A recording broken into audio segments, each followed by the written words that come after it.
Third Wall Street is a new emerging global capital markets formation and structured trifactor financial hub at the U.S. Third Border in St. Croix, U.S. Virgin Islands, in the Caribbean and Latin America. The new Third Wall Street is the home of the Alexander Hamilton Financial Center and named in honor of Alexander Hamilton, an American founding father, first U.S. Treasury Secretary, and architect of the U.S. financial system and modern America. Third Wall Street is located in a U.S. National Heritage Area, Opportunity Zone, and the boyhood home of Alexander Hamilton in St. Croix, U.S. Virgin Island, connecting 3 financial hubs in the Americas by way of new innovative financial technology and markets: New York Wall Street South, Brickell Avenue, Miami, and Third Wall Street in St. Croix, U.S. Virgin Islands, and established the new Caribbean America's Single Economy Zone, developed by SETI Case Capital Markets. Third Wall Street will transform financial markets, improving access to capital worldwide. Visit www.thirdwallstreet.com to learn more. It's pretty easy to do one cut or maybe even 2 cuts between now and the end of the year. It's next year, to my mind, that becomes much more complicated. As Jay Powell said in his speech, the risks to inflation, right now inflation is cooling, but the risks are still to the upside. Meanwhile, on the job market, the risks are to an even weaker picture there. So if you sort of fast forward to January 2026, it becomes a much more difficult set of cross currents that the Fed's going to need to balance. And then you add on top of that the change in personnel, maybe continuing pressure from the White House. And I think the markets are going to have to absorb a whole lot of different a whole lot of different signals to balance. Curious your thoughts on the framing that we're hearing from the White House and the president's economic advisors when it comes to a data-dependent Fed, which is, of course, a cliche that you hear all the time in financial media. Well, Fed's data-dependent, check back at the next meeting, we don't know. But in this case, the White House is suggesting that data-dependent is the reason why Jay Powell is, quote unquote, too late, as the president calls him, that in fact it should be a visionary Fed chair who's trying to be ahead of the curve. What is your thought on that? Well, there is no Fed chair who wants to be behind the curve. I think that's pretty clear. Of course. And then, you in the news business will recognize that there's just a whole lot of data and facts out there. And the trick is to edit out and choose the most important and the most salient data and headlines and developments. And I think that is Christopher, we're just seeing a live view of the president of South Korea, forgive my interrupting, entering the West Wing with President Trump. And we'll let you continue your remarks. They're going to head down the hall toward the Oval. When the reporters get inside, we'll bring you with them. Christopher, continue your thoughts, because I thought the point of the Fed was to be data dependent. Well, indeed. And it's really just a question of deciding which data is the most important, are the most important data streams to follow. I think, if you are looking at it, if there had been no political pressure on the Fed over the past summer and the past recent months for Jay Powell to retire, for the Fed to get on with cutting rates, I think we'd be looking at the markets and saying, look, the data shows inflation's weakening a little bit, maybe not too much, but you could grant yourself 1 or 2 cuts now between now and the end of the year, given what you're seeing in the jobs market. I think there's very little case to be made at all for 100 basis points or 150 basis points, or the numbers that the president and his advisors are talking about. So that, I think, is what makes the picture so much more complicated for markets to absorb, let alone for Jay Powell and the FOMC. I want to ask you about Intel, Christopher, your thoughts on this, as this Republican administration is being called socialist for taking a 10% stake in Intel. And I want to be careful with this. Obviously, this is a different scenario than General Motors in the Great Recession. It's a different scenario than Solyndra, which we keep hearing about. But in this case, is it conservative? Is it capitalist for this government to be taking a stake in Intel? By the way, knowing how much money we've already given them for this fab in Ohio. The White House sees this as a matter of fairness, I think. Well, this is a really hard one to interpret. I think it is, if you imagined Joe Biden or Barack Obama making this move, they would be roasted alive, I think, by traditional Republican opponents. This is obviously not a traditional Republican administration. If you look at it on the merits, I come from a school where government intervention, government involvement in some of these large companies is not necessarily a plus. Maybe we're in a world where, in particular for chips, Intel has been a struggling company for many years. It's possible that the government's commitment helps both reinforce our supply chains and bolsters others to invest in Intel. But I think it's an open question as to whether or not we can, this on its own will put Intel back on its feet to become a global player in the semiconductor business. President just said when a question was shouted at him from the reporter in the driveway of the White House as the president of South Korea entered the West Wing, we're going to have a good meeting, which may dispel some concerns about what was going to take place here. But does that include taking stake in a Korean technology company? Who knows at this stage, and I guess we'll find out in the minutes ahead and the hour ahead. I just feel bad for President Lee's advisors who are trying to brief him. By all accounts, he has been working very hard to prepare for this meeting, for this moment, including taking time rehearsing during his vacation last week. And to have had this curveball thrown at them from the president's announcement earlier this afternoon or earlier this morning, I think that was probably not on anybody's bingo card in the Korean delegation. No, I bet it wasn't. As Christopher refers to the post on Truth Social, and he was asked about this in the Oval earlier today, all caps, what is going on in South Korea? Seems like a purge or revolution. We can't have that and do business there, he writes. I am seeing the new president today at the White House. Thank you for your attention to this matter. He got 3 exclamation points on that one, and it's very unclear exactly what he means by this. But we have quite a bit of leverage in this conversation, Doctor, whether it's China, whether it's the presence of American troops on the peninsula. Donald Trump could make some news here in a minute. Well, I'm sure he will make news. I think there is a lot going on in Korea right now. For anybody studying history of the region, it is remarkable. President Lee is just coming from a bilateral meeting in Tokyo. The relationship between Korea and Japan has historically been fraught, of course. It's been a high priority for all U.S. administrations to try and reconnect those two countries as we, together with the United States, try and create a strategy to balance China's growing military power. There's a trade deal going on, as you mentioned earlier, with your colleagues, where Korea has committed to invest, I think it's $350 billion in the U.S., including in shipbuilding. In return for that, they were able to match auto tariffs that the Japanese government was able to secure at 15%. So on paper, at least, it looks like a very good deal for Korea in the context of what other countries have been getting. And then, of course, there's the North Korean wild card, where President Lee has been trying to, or hopes to, make progress warming the relationship with the North.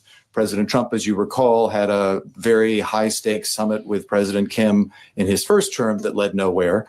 Unclear whether President Trump will want to re-engage with President Kim, given what's going on in the Putin-Russia front. But as I say, there are a lot of different, very important, very high-stakes questions to be resolved.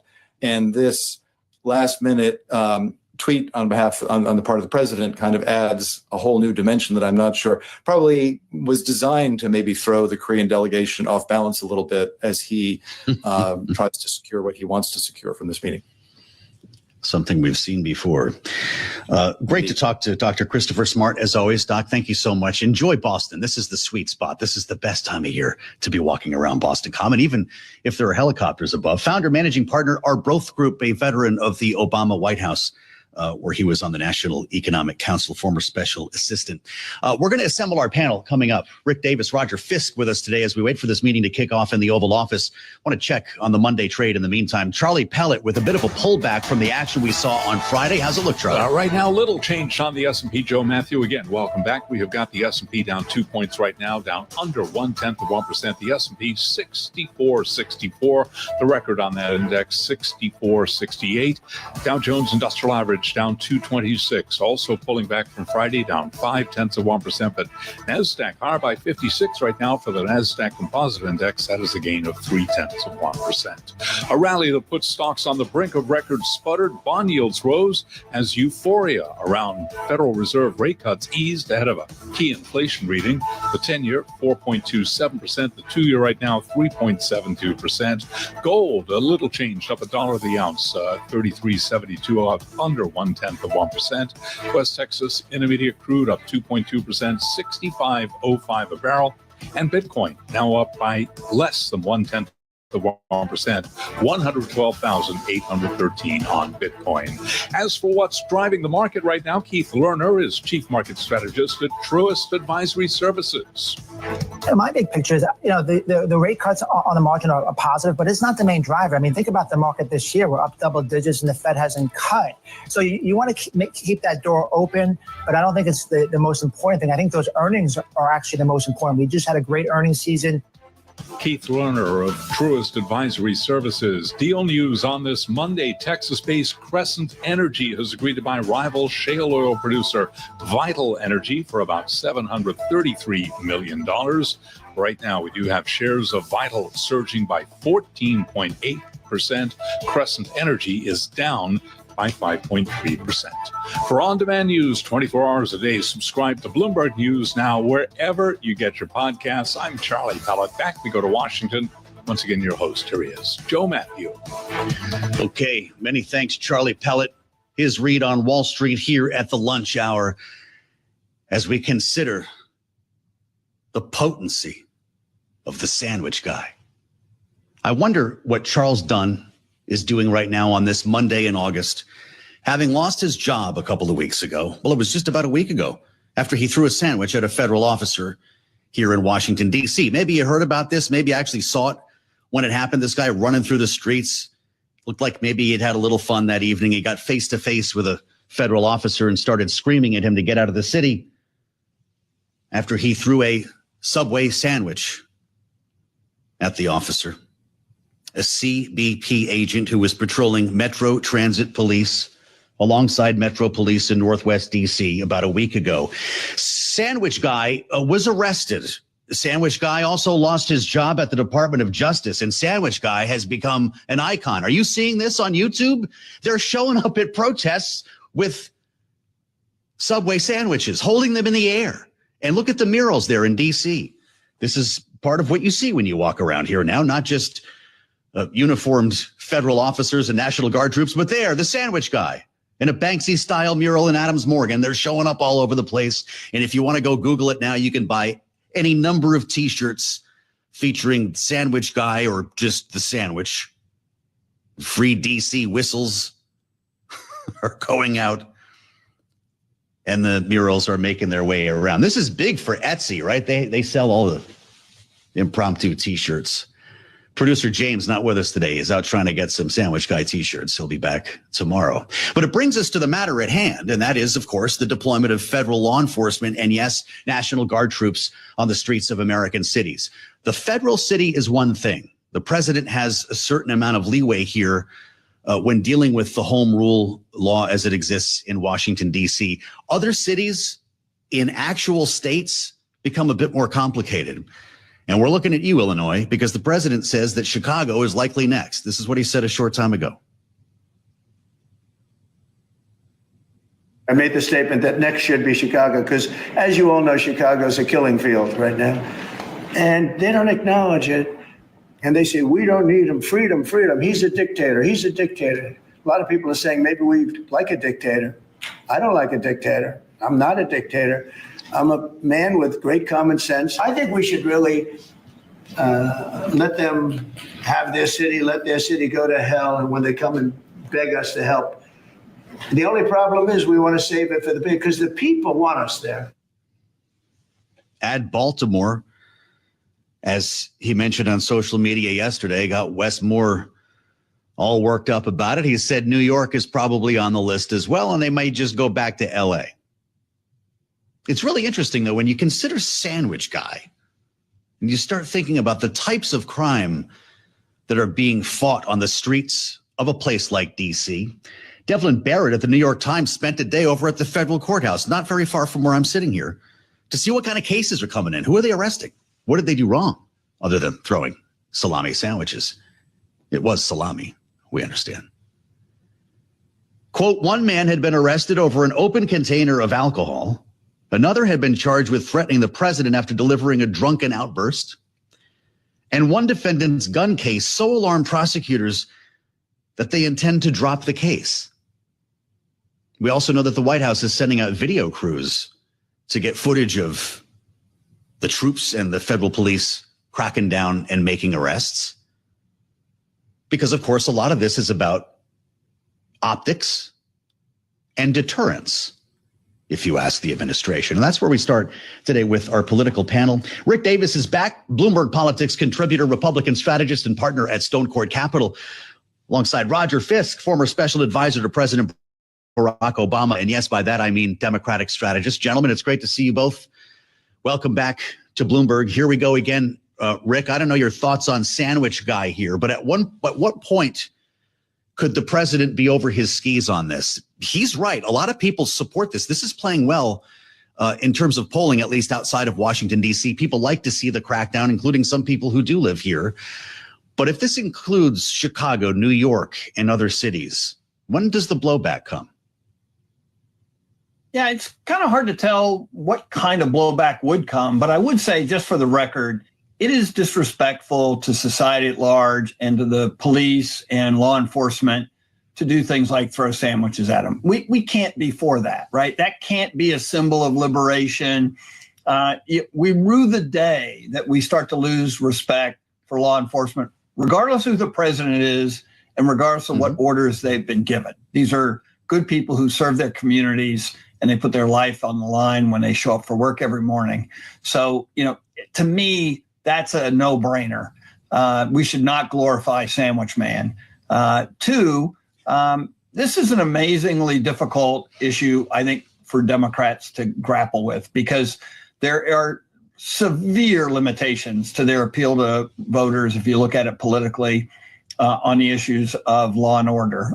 It's been a major bone in their contention, second only maybe to immigration, and no real work has been done, from what I can tell, to try and firm up post riots of 2000 their position on law and order. And so Trump is having a field day with this. One, let's assume that he actually believes that there's federal intervention can help save lives and make communities peaceful. That may be a big give, but let's just take it for a second and say, why in the world do you want to make it a political issue if you're a Democratic governor or mayor of a big city? You got to find a way to manage it. And actually, I think Mayor of District of Columbia has done a pretty good job of that. But Democrats writ large are going to be faced with this issue in the midterm elections. They've mishandled it in the past, and they got to find a new way to approach it, just like immigration. Roger, you've lived in this city for some time, and I believe you still do. When you hear Wes Moore says, get Baltimore out of your mouth, how do you think Democrats are handling this? Well, first, I want to associate myself entirely with Rick's point. No one should be throwing anything at law enforcement officers or celebrating anyone that does, because it doesn't take much imagination to think if a projectile is coming at you, it has to be treated obviously worst case scenario. So I completely agree with Rick on that. I do think in the last 10 or 15 years, and it dovetails with immigration as well, that Democrats have missed the mark on crime when it was actually something that they pulled very well on in the 90s. Specifically the Welfare Reform Bill of 96 and some of those things that happened during the Clinton reelect that helped him pivot back towards the center. That's the genesis of the modern community policing grants and things like that have long since petered out, by the way. But and Joe, the premise of your question is absolutely right, which is Democrats need to thread this very, very carefully, because they need to come off as engaged and aware and acknowledging that crime is an issue for those suburban swing voters, but then they can't lean into it so much that it can be portrayed as the backlash that President Clinton got and Secretary Clinton then paid the price for in her presidential campaign, which was a perception on the part of minority urban communities that they had gone too far. So this is going to be difficult, and it's going to require much more art than science. Rick, the big headline in the last 24 hours has been the addition of weapons here in Washington, D.C. National Guard members are now carrying weapons, and detentions, quote, may occur leading to arrests.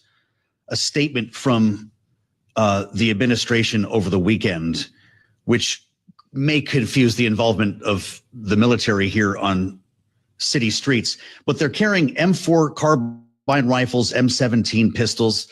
Should this be a big deal? Is this a cause of concern for you, or the National Guard should be carrying guns? That's what they do.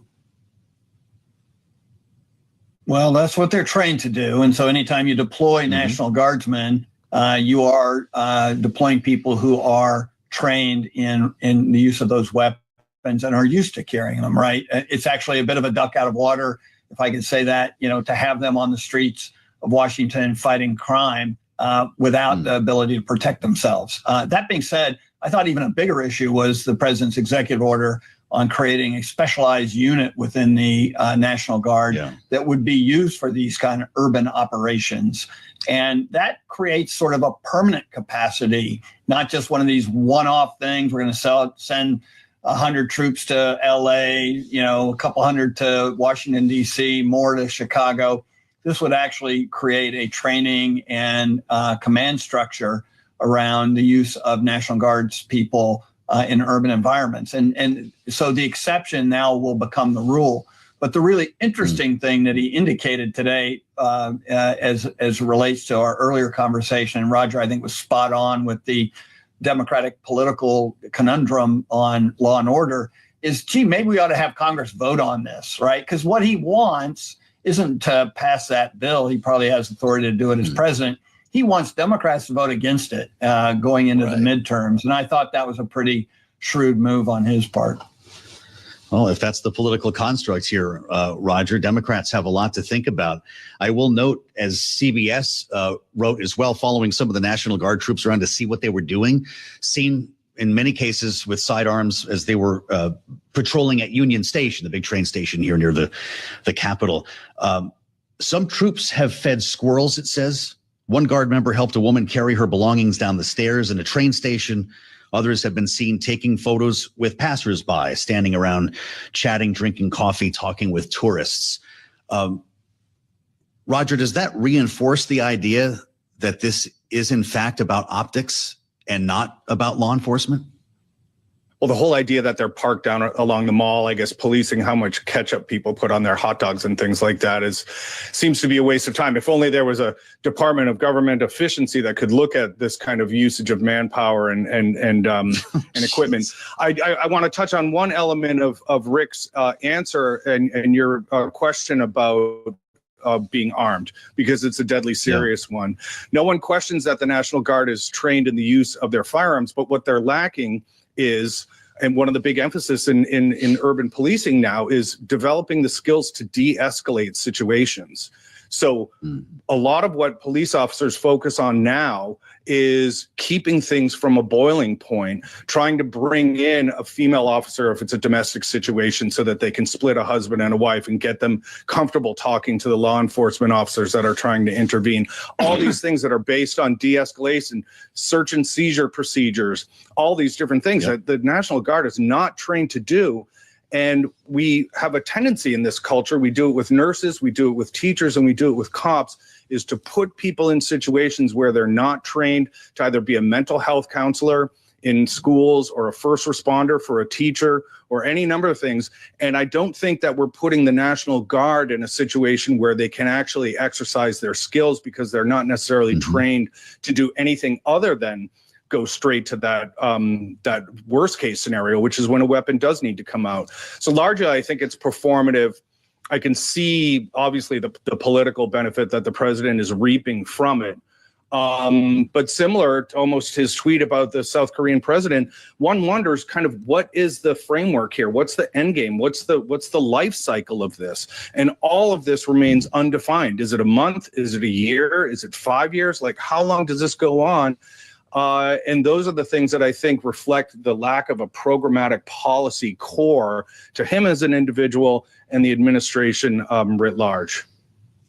A great conversation with Roger Fisk and Rick Davis here on Balance of Power. We've got our eyes on the Oval Office. I do want to mention that President Trump has sat down with President Lee of South Korea. The press pool has been assembled, and we'll bring you in the room for that. Unless you want to do that now, Justin, we want to bring some of these remarks here to you as these two world leaders meet the press. Let's go live to the Oval Office now on Bloomberg. 김정은 위원장 말씀을 하셔서 그런데 사실 대통령님 덕분에 이 북한하고 이 한반도 관계가 매우 안정적이었습니다. 그런데 I guess we're shy a translator here, so when President Lee wraps his remarks, we'll bring you back here to the Oval Office. This is live, obviously, on Bloomberg Radio. I'm Joe Matthew in Washington, and this is Balance of Power as we spend time with Rick Davis and Roger Fisk. And we'll talk more with our panel in our second hour about the trade issues and the geopolitics involved in this discussion. And this is pretty high stakes. Whether this was on your radar or not for today, the president's going to be talking about U.S. troop deployments, the commitment of our military support on the peninsula. As we talk about the economy and our relations with China, the president posting on Truth Social earlier that a purge or revolution was somehow underway in South Korea, which brings us to this conversation now, and one that we want to hear much more about. Speaking through his translator, President Lee says, thanks to your efforts when in term one, the situation on the Korean peninsula was stable. But during the time when you were out of office, North Korea developed further its nuclear and missile capabilities, the president interjecting, and they would not have done that if I had been president. Donald Trump talking with reporters earlier about his great relationship. He said he knows Kim Jong-un better than just about anyone other than his sister. We'll get back to the Oval in just a moment as we share time with Rick and Roger. Rick, we've been talking about crime on the streets, and maybe Donald Trump will mention this, but this is a pretty important meeting when it comes to geopolitics, when it comes to trade and our cooperation economically in the face of China. There is apparently an overture here by President Lee to invest in American shipbuilding, which recalls some of the other overtures we've seen from nations who are trying to get in the good graces of President Trump. What do you expect to come from this session today? Yeah, there was a lot I guess of press I'm being around. told to go to President Trump now, Rick. I'm sorry. Let's go back to the Oval Office on Bloomberg. Will make relations better. You'll help that. You had a lot of leaders. I've gone through a lot of leaders in South Korea. You know, it's been quick. You'll be there for a long time. But we, in the various leaders that I've dealt with, they were not approaching it properly, in my opinion, having to do with North Korea. But I think your approach is a much better one. 네, 그렇게 하도록 하겠습니다. 김 위원장이 바이든 전 대통령을 만나고 싶죠 하지는 않았지만 나를 만나고 싶어 할 것 같습니다. 그래서 그런 그 시도를 하겠고요. 내가 한국의 지도자들을 여러 번을 만나봤는데 제 개인적인 생각으로는 대북 정책이 그렇게 적절하지 않지 않았나 하는 생각이 듭니다. 그래서 이 대통령께서 그 적절한 대북 정책을 통해서 좀 더 그 진전이 있었으면 하는 생각입니다. 저의 관여로 남북 관계가 잘 개선되기 쉽지 않은 상태인데 실제로 이 문제를 풀 수 있는 유일한 인물이 트럼프 대통령이십니다. We'll keep tabs, as I mentioned, on this conversation between President Trump and President Lee, and I suspect I'll be going back there any moment now as we spend time with Rick Davis and Roger Fisk. Rick, I had asked you a question about the stakes surrounding this meeting. How important will be its outcome? Yeah, look, I think this is a critical relationship in the broader geopolitical struggle with China. And there's been a lot of progress. As you mentioned earlier, one of the big focuses that this administration has is to bring back shipbuilding to the U.S. industrial capability. South Korea is one of the largest shipbuilders in the world, second only to China. They offered to invest $150 billion into the U.S. shipbuilding programs that made really put a little catalyst behind Donald Trump's initiative. They tomorrow are going to visit in Philadelphia the Hanwha shipbuilding operation, giving some photo ops to the initiative and talking about how important it is to our strategic capabilities. And so that is a very, very strong message between the relationships between South Carolina and the United States. As we welcome our global television audience to the conversation, it's good to see you on the Monday edition here of Balance of Power. Rick Davis and Roger Fisk, our panel today, as we bring you back to the Oval Office now. President Trump is just beginning to take questions from reporters assembled with the president of South Korea. This is live on Bloomberg TV and radio. And it's good to get along with Kim Jong-un, and it's good to get along with everybody, including President Lee. It's good to get along, and I get along with the foreign leaders. You see that with the biggest group of foreign leaders that we've ever had. Don't forget the European Union was here also representing a large group of countries just recently. So I believe that we're going to get that war straightened out. We're going to get it done. I don't know that they'll meet. Maybe they will. Maybe they won't. They'd like me to be at the meeting. I said, you guys ought to work it out. It's between you. It's not us. Now, in the meantime, we're not spending any money on, as you know, on Ukraine. We're selling military equipment to NATO. NATO now is taking in, excuse me, NATO now is taking in a large amount of money from the countries. They're taking in 5% of GDP versus 2%. They're paying the 5%. They never paid the 2%, most of them, or a lot of them. NATO has a lot of money. We are selling military equipment to NATO at full price, and NATO's distributing that equipment to wherever they are. I mean, perhaps to Ukraine. So NATO's working with Ukraine. Biden was giving hundreds of billions of dollars, just willy-nilly, just giving money. He had no idea where it was going. It was terrible what was happening. So we're not involved anymore in terms of the cost. We're in for $350 billion. As you know, I also got the rare earth deal done with Ukraine, which was worth much more than the $350 billion. But I'm not interested in the money so much, even though we've done a great job in that regard. I'm not interested in that. I'm interested in stopping a war where last week 7,109 soldiers died, both Russian and Ukraine. It's such a waste of life and humanity. They're not from this country. They're not from any other country other than Ukraine, for the most part, other than Ukraine and Russia. But it's a very important thing to me to stop it. I stopped 7 wars that were raging, one for 31 years, the Congo, and as you know, Rwanda, one for 35 years. I don't have to go into them. You know the list better than I do. But we stopped a lot of wars, including, you think about it, India and Pakistan, which was probably 2 weeks away from being a nuclear war. They were shooting down airplanes all over the place. So I'm very proud of that. I thought this would be, in many ways, the easiest way. I have a very good relationship with Putin. I thought it would be the easiest one to stop, and it's really not. It's very complex. It's very personal from their standpoint. There's tremendous dislike personally between the two men, and we're going to have to straighten that out. But I would like to see them meet first. They'd like me to be there. I may be there. I may not. I'll see. But I wanted them to work out their differences first, because it is ultimately between them. And when that happens, I think we'll get an end. Mr. President, maybe they meet, maybe they don't. How long are you willing to let this play out? And if they don't meet, will there be consequences, and how soon for Russia? Yeah, there could be very big consequences, but we'll see what happens. There might be very big consequences, because this is something that has to end. This war would have never taken place, and for 4 years it didn't take place. But if I were president, this war would have never taken place. There has not been a war like this since the Second World War. This is the biggest thing that's happened in terms of warfare, wars. It's a whole new form of fighting. It's a drone fighting. It's a drone war. No, a drone war never existed before. And we're actually studying it from the standpoint of Pete Hegseth and everybody. We're studying it and studying it very carefully. This is a whole new form of war, but it's a violent war. And there has been nothing like this since the Second World War. So we'll see what happens over the next week or two. And at that point, I'll step in very strongly. And if I have to be there, I'll be there. And we'll either have a deal or we won't. But a lot of people are dying, and I want to get us. Mr. President, Kim Jong-un wants to meet. When do you want to meet with him? Who? So the North Korean leader wants to meet. How soon would you? We want to have a meeting. I like to have a meeting. I get along great with him. You know, you were there. We even had a press conference. He had his first press conference. Kim Jong-un had a press conference. This was a little different press conference. I said, have you done a press conference before? No. And you know what? He did great. It was a great press conference, actually. It was historic. I doubt he's done one since. But I said, would you like to meet the fake news?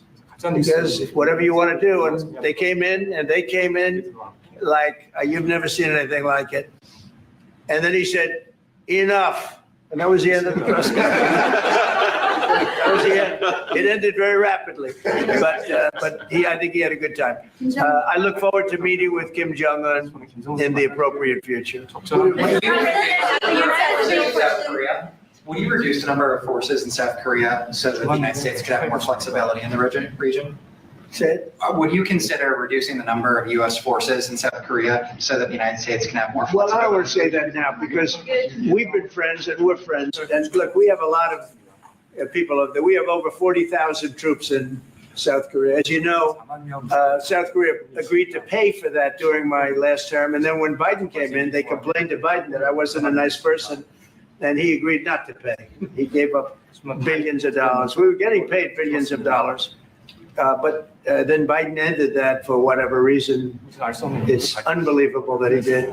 But we have a very good relationship militarily. They would say, but we gave you land. I said, no, you didn't. You lease us land. There's a big difference between giving and leasing. And maybe one of the things I'd like to do is ask them to give us ownership of the land where we have the big fort. You know, we spent a lot of money building a fort. And there was a contribution made by South Korea, but I would like to see if we could get rid of the lease and get ownership of the land where we have a massive military base. Would you go? Thank you, Mr. President. How are you planning to make? I also want to ask this question to Mr. President. Who are you with? I'm Song Mi-jin. I'm from South Korea's Arirang TV. Good. Thank you so much.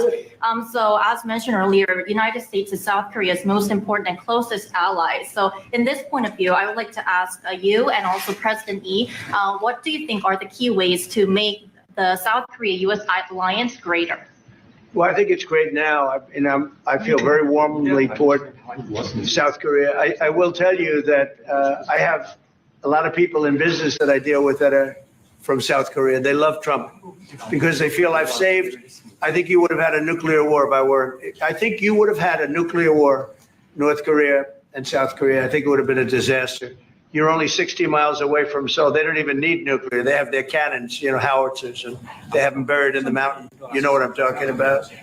And I think you would have had, if I didn't win that election, if Hillary Clinton, crooked Hillary won that election, I think you would have had a nuclear war that would have taken place, and it would have been horrendous for everybody, including them. It would have been very bad for them because we would have had to enter the picture, and we are the most powerful nuclear country in the world by far. Russia's second, China's third. China's going to catch eventually, 5 or 6 years. They're working to catch. One of the things we're trying to do with Russia and with China is denuclearization. And it's very important. One of the things I discussed with President Putin the other day, it wasn't just that, it was also other things. And I think the denuclearization is it's a big aim. But Russia's willing to do it, and I think China's going to be willing to do it too. We can't let nuclear weapons proliferate. We have to stop nuclear weapons. The power is too great. Okay? Thank you. Mr. President, I'd like to ask you further question about South Korea and U.S. alliance. I'm Anna from the Korea Times. And I'd like to ask you about the trade deal that's on the table.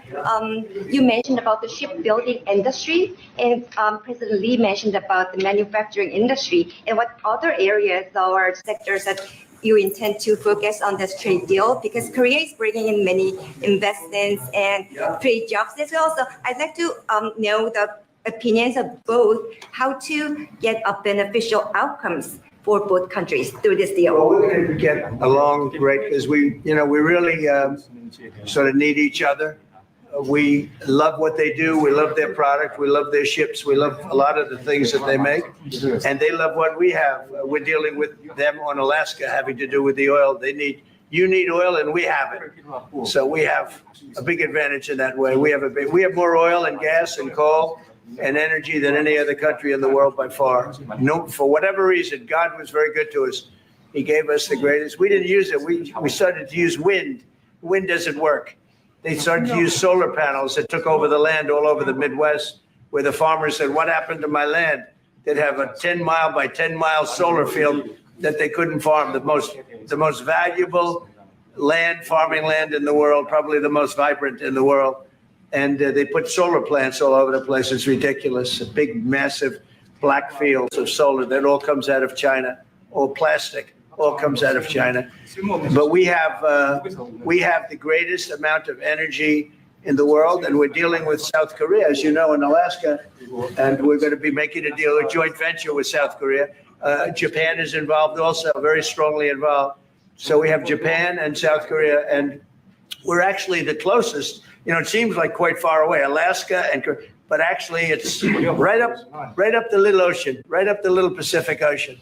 It's actually pretty close, relatively speaking. But we have more oil and gas and coal than any other nation in the world by far, and we're going to use it. And that's the thing that South Korea, I think, most wants from us, I would think. Mr. President, would you go back to the DMZ to meet with the North Korean leader? Say it. Would you go back to the DMZ to meet with the North Korean leader? I loved it. Remember when I walked across the line and everyone went crazy? Especially Secret Service, I would say they were going. And I looked into those windows, you know, the windows, the glass, that you could only see if you looked direct, because there was all sorts of stuff. But I looked in and I saw more rifles pointing at me than you could. There were a lot of rifles in that building. The Secret Service was not happy. You know the buildings I'm talking about, the two blue buildings on each side. And I walked up the middle and I looked in the window and I saw more guns in that room than I've ever seen in my life. I looked at the other side and it was the same thing. And yet I felt safe.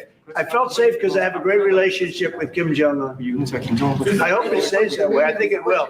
I have a very good relationship. I understand him. I spent a lot of free time with him talking about things that we probably aren't supposed to talk about. And, you know, I get along with him really well. I think he has a country of great potential, tremendous potential. Is it possible you meet him this year or maybe next year? Well, I'm meeting a lot of people. I mean, it's hard to say that, but I'd like to meet him this year. President Xi would like me to come to China. It's a very important relationship. As you know, we're taking a lot of money in from China because of the tariffs and the different things. And it's a very important relationship. We're going to get along good with China. I hear so many stories about we're not going to allow their students, or we're going to allow their students to come in. We're going to allow, it's very important, 600,000 students. It's very important. But we're going to get along with China. But it's a different relationship that we have now with China. It's a much better relationship economically than it was before. With Biden, boy, what he allowed that, I mean, they just took him to the cleaners. You know the expression? They took him to the cleaners. I'm sure they have an equal expression in South Korea, but they took that guy out for a ride like nobody's ever been ridden before. Terrible. But we have a very strong relationship, Howard, I would say, economically with China now, getting much better. They have to give us magnets. If they don't give us magnets, then we have to charge them 200% tariff or something, you know. But we're not going to have a problem, I don't think, with that. I think that's perhaps behind us. You know, China intelligently went and they sort of took a monopoly of the world's magnets. And nobody needed magnets until they convinced everybody 20 years ago, let's all do magnets. There were many other ways that the world could have gone. But so it'll take us probably a year to have them. We're heavy into the world of magnets now, only from a national security standpoint. But we have a powerful thing. It's airplane parts. They have many Boeing jets. You know, they had 200 jets that didn't fly. And I've sent them all, based on his word, I sent them all of the parts so their planes can fly. I could have held them back. I didn't do that because of the relationship I have. And their planes are now flying. You know, we had 200 of their planes were unable to fly because we were not giving them Boeing parts purposely, because they weren't giving us magnets. Therefore, we weren't giving them. But we have a much more powerful thing, that's tariffs.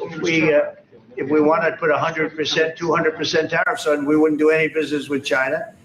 And, you know, it would be okay, too, if we had to. But the magnet situation, we have tremendous power over them, and they have some power over us with magnets. We're going to have a lot of magnets in a pretty short period of time. In fact, we'll have so many we won't know what to do with them. But you know the story. It's a very interesting history with magnets. And it really is because presidents, not being business people, they allowed that to happen. And they shouldn't have. But we have much more. I mean, look, in terms of playing the cards, we have We have much bigger and better cards than they do. But with that being said, I think we have a great relationship. I spoke to President Xi fairly recently, and at some point, probably during this year or shortly thereafter, we'll go to China. And I think we're going to see a magnificent sight. It's a great country. Mr. President, on the National Guard. You and President Lee actually are planning to go to China. You mentioned either this year or next year. Could you please share more details about your plans going to China? And also President Lee, I think. Well, maybe we'll go together. Do you want to go together? We can share a plan. We'll save energy. We'll save a little, the ozone layer. Remember President Obama used to talk about the ozone layer, and then he'd fly to Hawaii to play around the Gulf in the 747. Mr. President, on the national. For the invitation, Mr. 방중 초청을 받아들이세요. 중국에서 만약 Well, it was sort of meant jokingly, but if you want, you can go. 대통령하고 같이 가면 좋겠습니다. I would like to go together with President. Do I accept? If you want to go, I'm going to get special permission. I'm sure you can go, but we're going to have a great relationship with China. I mean, it's happening. You see it. It's happening. They have some cards. We have incredible cards, but I don't want to play those cards. If I played those cards, that would destroy China. I'm not going to play those cards. Mr. President, on the National Guard, you've talked a lot about Democratic-run cities and states. Yeah. Would you also consider sending the National Guard into red states and red cities that are also seeing high crime? Sure, but there aren't that many of them. If you look at the top 25 cities for crime, just about every one of those cities is run by Democrats. And you know, one of the bad things they did, cashless bail, if you look back on time, when they allowed a murderer out that afternoon, you know, he'd kill somebody and then a couple of hours later he's walking the streets again, oftentimes killing again rapidly. Cashless bail is a disaster. You saw we had a news conference today on that. We're wiping it out in D.C., immediately wiping it out. It started in New York, I must tell you, and it's been a horrible thing for crime, especially violent crime. So we're going to end cashless bail, yes. Thank you. When will you deploy to Chicago, and how long are you keeping troops here in Washington, Little D.C.? discussion. I really want to be appreciated. You know, when we go into a city and wipe out the crime, so D.C., it sounds so horrible. I'm embarrassed to say it in front of you because they don't have anything like this. Washington, D.C., sir, has not had a murder in 11 days. Now, he's saying that's a horrible thing to hear because they don't have murders for ever. But Washington, D.C., if you go back and check, it's been many years since we went a week without having a murder. Now we haven't had, and I would say that Washington, D.C. right now is much safer than Seoul. You know why? Because we have a friendly neighbor. We have more friendly neighbors. You have a different kind of problem. We all have different problems. But Washington, D.C. is a very safe city right now. People are going out to dinner. Restaurants are opening. Restaurants that were going to close are now going to stay open. Friends of mine are going out to dinner all the time. They didn't go out to dinner for 4 years. It went rampant during the Biden years. Just rampant. That's why Susie is very close to the mayor and has a lot of respect for her, but I view it maybe a little differently because the mayor would say that it's gotten better. For 30 years, it's gotten better. No, it's gotten worse. And the worst day of all was when we just got to office for the second time, and it's in very bad shape. So the mayor shouldn't be saying that violent crime has been getting better. It's been getting much worse. And the day I took office, it was the worst. And we did some minor things, made it a little bit better. But then we said, look, we got to stop it because too many people are getting killed. And we have not had a murder in 11 days. It sounds crazy. I hate to say this in front of this gentleman who I respect because they don't have murders for years. But we have not had a murder in 11 days. And that's going to go on for a long time. And there will be, I guess, it'll happen a little bit. But we have a very safe city. This is one of the safer cities right now in the country. And in a short period of time, it'll be like the border. Nobody came in through our border for the last 90 days, 3 months. We had 0 illegal aliens from the Congo, from South America, from all over the world, from prisons coming in, pouring into our country. Nobody, not one person, and this is done by a liberal group, a liberal think tank. They do the work. Not one person has come into our country. Think of that. It's been amazing.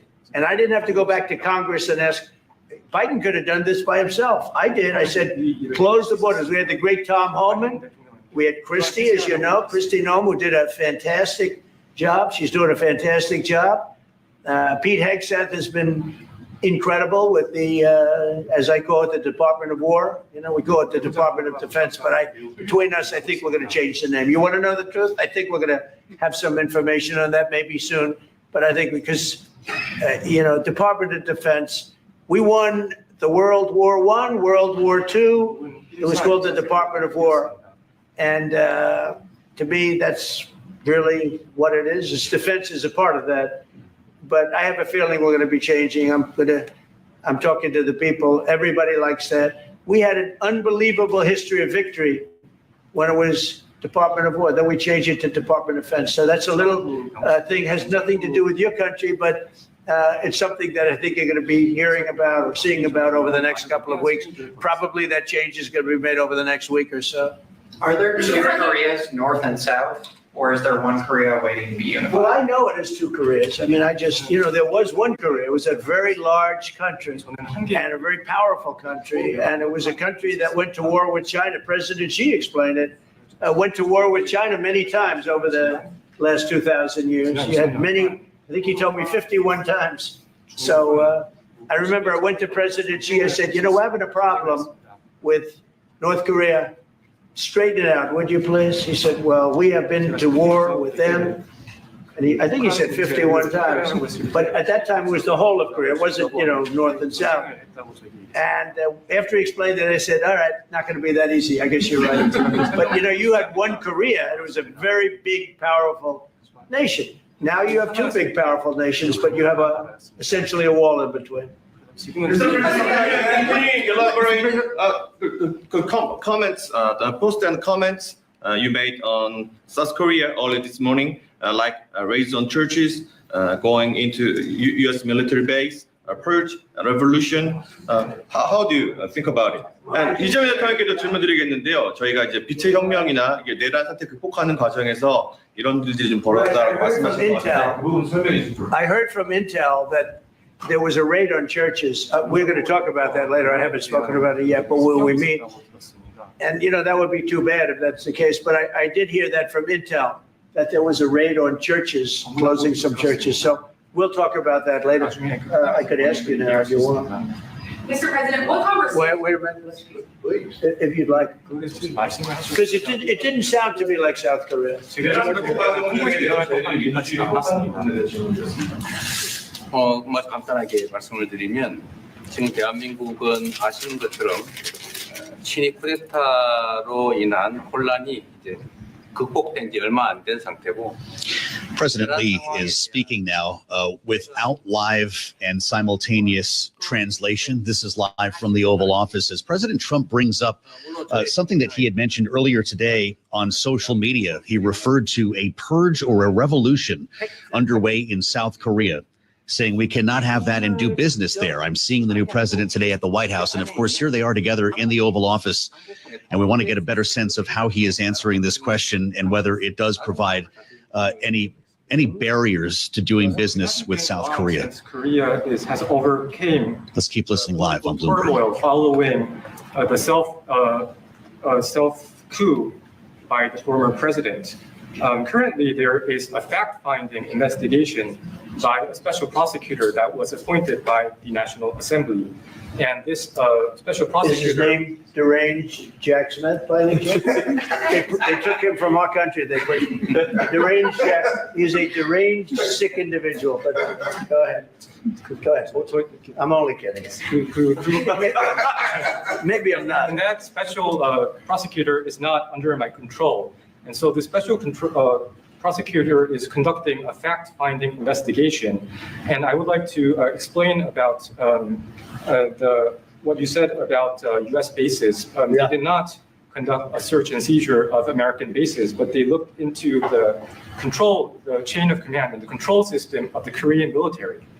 Right. And I would be happy to That's okay. explain about this more in detail I'm sure it's during our lunch meeting. I am sure it's a misunderstanding, but there is a rumor going around about churches raiding churches. So we'll talk. I'm sure that's going to be worked out fine. Yeah, please go ahead. Mr. President, what conversations have you had with Israeli Prime Minister Benjamin Netanyahu about what is going on in Gaza? There was a UN-backed report that said there was a famine in Gaza. Based on what you know and what you've been briefed on, do you agree with that? So I deal with Bibi Netanyahu quite a bit, and we had great success, obviously, in Iran. We knocked out their nuclear threat. That would have been a horror show having them have a nuclear weapon. They would have used it too. We did very well there. Right now, they're talking about Gaza City. There's always talking about something. At some point, it's going to get settled. And I'm saying you better get it settled soon. You have to get it settled soon. And that means, nobody can forget October 7th. People forget October 7th. That was one of the most brutal. I've seen some terrible things, some brutal things. That was about as bad as it gets. And nobody can forget that. With that being said, it's got to get over with. It's got to get over with because between the hunger and all of the other problems, worse than hunger, death, pure death, people being killed. And, I'm the one that brought back the hostages, and I did it with that gentleman right there, Steve Witkoff, and with Marco. All of us, the whole team, we worked together. Even the trade people worked on it with us. And we brought back a lot of the hostages. Now we're left with, would you say 20, Steve, or would you say it's less than 20? I hope it's 20. He hopes it's 20 because some could be dead. That's what he means, I assume. So we have 20, but there's rumors that some could be dead. It's a terrible situation over there, terrible, terrible situation. But it's coming to a head. It's coming to an end. We are sending, we sent $60 million of food over there just recently. And I don't even know if people know it. We distributed ourselves. We're giving a lot of food, spending a lot of money on food, getting it over there. We have a lot of food. We have a lot of oil, and we have the greatest farmers in the world. So we have a lot of food, but we're sending a lot of it over to Gaza, and we're feeding a lot of people. But with all of that being said, it's a lot of people to feed. And I think that we will have, within the next 2 to 3 weeks, you're going to have pretty good conclusive ending. And it's a hard thing to say because they've been fighting for thousands of years. If you want to know, that's been a hotbed forever. But I think we're doing a very good job. But it does have to end. But people can't forget October 7th either. Do you plan to attend APEC summit to be held in Korea? Summit in South Korea? Yes, sir. Yeah, I'd love to. I'd love to. Last time I spoke in front of your parliament, and I love doing that. Beautiful respect they had for our country, and a beautiful room. I remember how beautiful it was, and I enjoyed doing it. No, I could see going. I think I'm going for a trade meeting to South Korea pretty soon. You're hosting a trade meeting, so I can sneak away from that trade meeting, and we'll go and do something for the president if he'd like me to do that. Okay? But so we'll be going there fairly soon. If you attend, then it's a good chance to meet up Kim Jong-un again, or maybe Xi Jinping. Then how do you think of it? You mean set them up together? Yes. That'd be interesting. We'll arrange a meeting between you and Kim Jong-un. Would you like that? I don't know. That's a very tough question right now. I don't know where that question is leading. Anyway, look, I get along great with Kim Jong-un, and whatever I can do having to do with South Korea and getting people together, you should get together, right? Yes, ma'am. Yes. Yeah. I want to ask you. That'd be the worst one in the room. I want to ask about Masca project. Masca project. Yeah.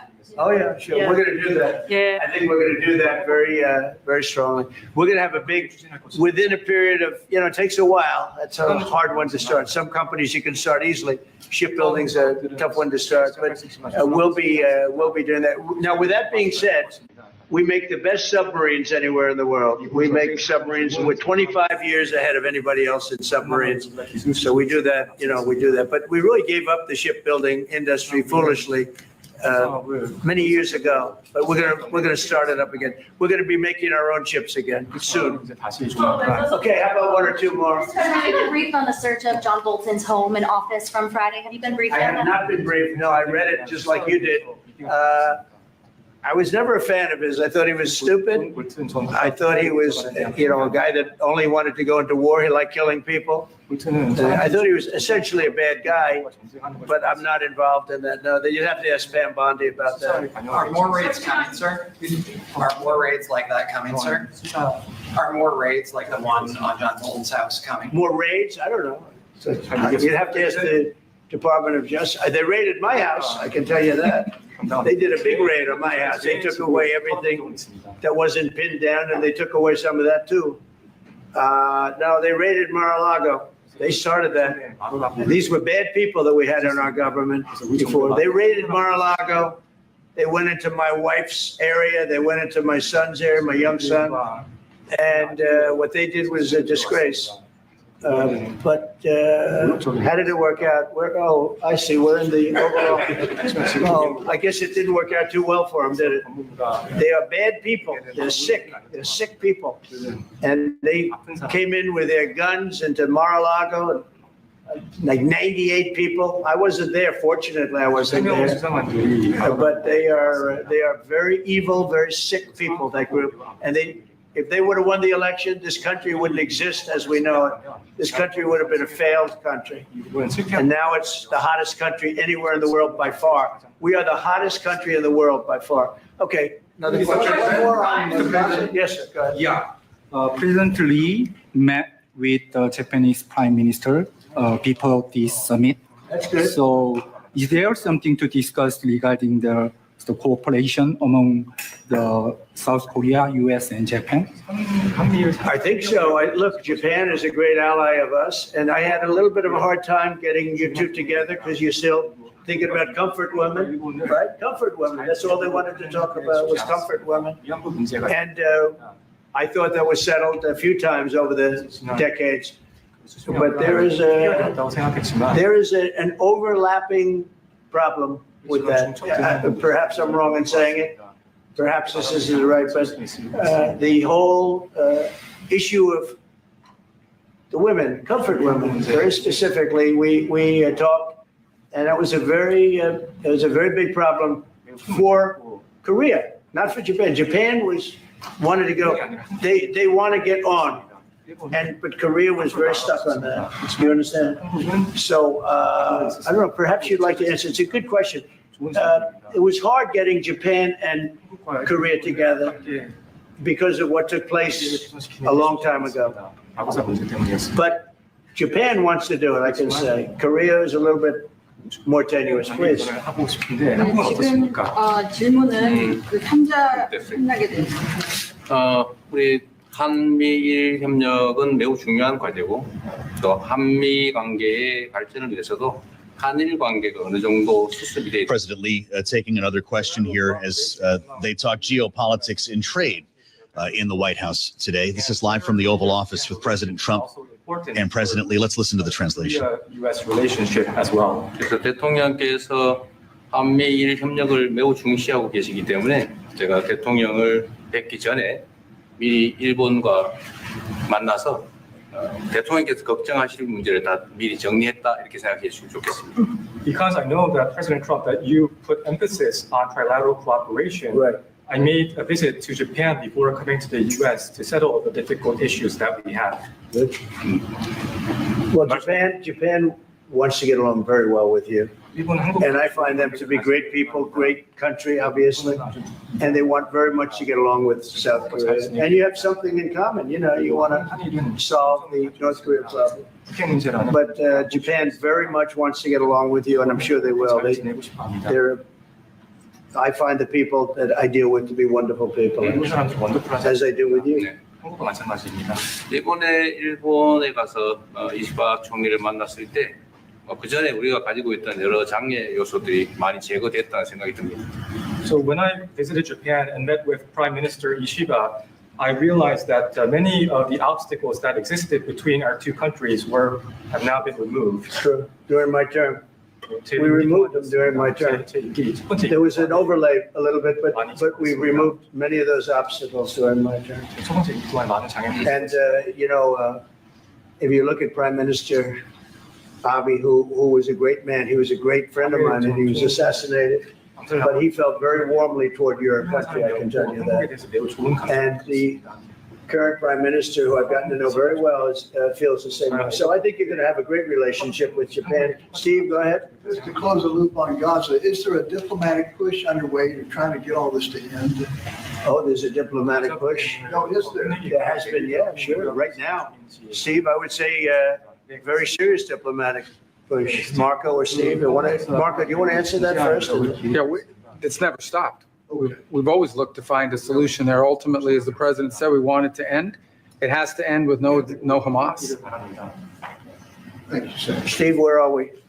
I would say that we wouldn't be anywhere but for the president's truth last week, which was a statement to Hamas that they better get their act together and get to the peace table. But for that, it would have been all stalled. So, as usual, he is the man who moves it. Thank you, sir. Thank you. Thank you very much, everybody. Thank you, guys. Let's go. Thank you. Thanks, guys. Let's go. Thank you. Straight out the door.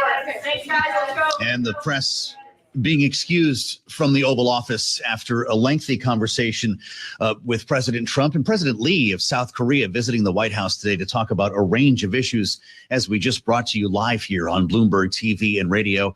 I'm Joe Matthew in Washington. This is Balance of Power, the Monday edition, with a very busy day at the White House today, starting earlier with a news conference that we brought you live on Bloomberg. Now, of course, the president of South Korea bringing forth a number of issues, as I said, and answering President Trump's concerns that he expressed earlier today on social media, having said on Truth Social that he understood there was a purge or revolution that was going on in South Korea. He brought this to the president in front of that room full of reporters. And President Lee said through a translator that it has not been long since Korea overcame political turmoil following a coup by the former president. He says there's an investigation by a special prosecutor appointed by the assembly, and says that prosecutor is not under his control. He talked about U.S. bases, having heard reports of roundups at U.S. bases saying that there was no search and seizure on American bases, but they did look into the chain of command to try to learn more about this. The president had said he heard about a lot of bad things. I don't know if it's true or not. I'll be finding out, having suggested at the end of this conversation that I'm sure it is a misunderstanding. We can at least check that box. There's a lot more that could come from this meeting. That was just the conversation with reporters. They're going to have a working lunch now that could zero in on trade, as President Trump spoke to his positive relationship with not only Kim Jong-un, but President Xi. Kind of an interesting bit of color against this meeting today and the potential for a working relationship with Japan. I want to go to the White House now. Bloomberg's Tyler Kendall is on the North Lawn, having listened to that full conversation, engaging here on behalf of Bloomberg. Tyler, this is an important visit for this president. What else did we learn?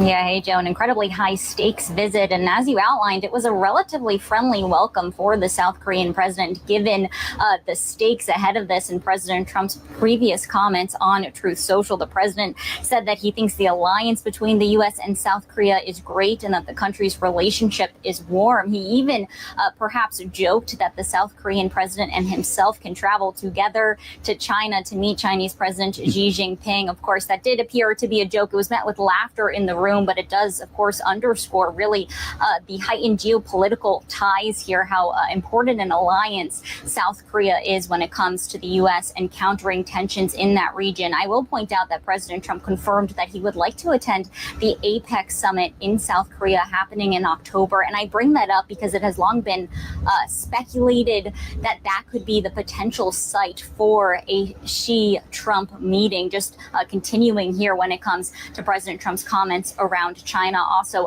threatening heightened tariffs against Beijing if they do not release more of the magnets that we know have been holding up the negotiation. So that gave us a little bit of an insight into how those trade talks with Beijing are going. But of course, they're going to be focused on trade when it comes to South Korea as well, because as you well know, Joe, South Korea had secured that more preferential tariff rate of 15% on South Korean exports. But ultimately, we are still waiting on some of these key details on what that trade framework is guarantees going to look like? One of the big open questions here are additional details on that $350 billion investment pledge. You did hear both leaders really highlight this idea that a large chunk of that is going to go towards shipbuilding. It's our understanding about $150 billion worth of investment will go towards that in the United States. But other details, including how that fund's going to be structured, there seems to be some discrepancies between the two trading partners, with South Korea, for example, saying that this is going to be more around loan guarantees instead of direct capital investment,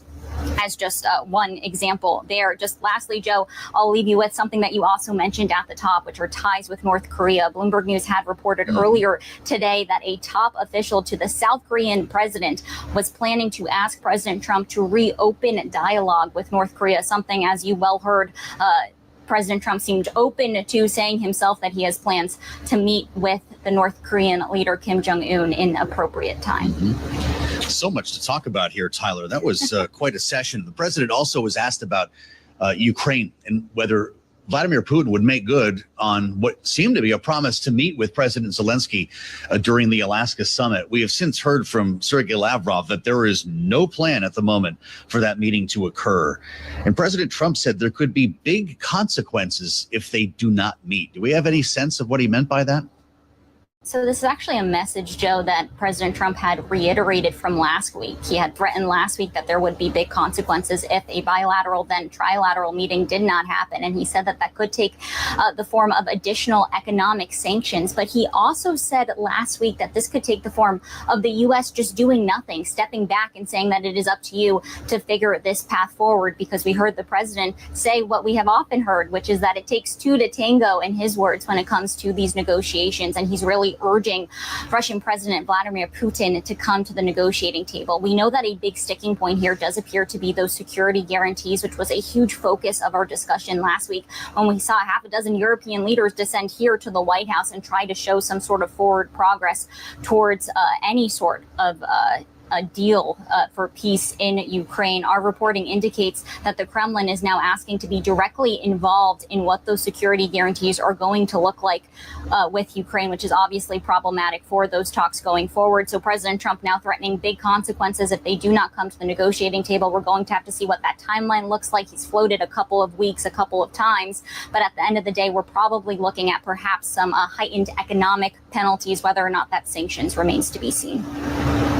All right, Tyler. Tyler Kendall on the North Lawn of the White House. We're always better having her there, and I appreciate the update, Tyler. We could have talked about 10 different stories, but that's the way these things go when you bring in the press corps.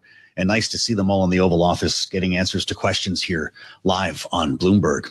We want to update the markets. We haven't had a chance to talk to Charlie for a bit because we wanted to keep you in the Oval Office for that event here on Bloomberg. The governor of Utah is going to be joining us on the other side. Charlie, how's the trade look? Right now, we are lower on the S&P. Joe Matthew, S&P down 11. Drop there of 0.2%. Dow also lower. It right now is down by 0.6%. We got NASDAQ, though, pushing higher. The NASDAQ Composite Index up 25. That is a gain of 0.1%. On a down day for the S&P, the Bloomberg Mag 7 Index pushing higher by 0.8%. 10-year currently yielding 4.26%, with a 2-year 3.72%. Gold, we'll call it unchanged, $33.72 the ounce. West Texas Intermediate crude oil now up 2%, $64.95 a barrel. And Bitcoin down 0.3%, $112,400 on Bitcoin. The Pinot family is weighing options for Puma, including a sale after the company lost more than half its market value in the past year. This according to sources.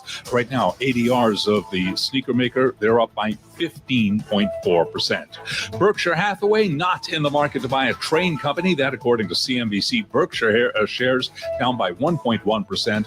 And Raymond Mason, who expanded Legg Mason into one of the largest money managers in the United States, has died at the age of 88.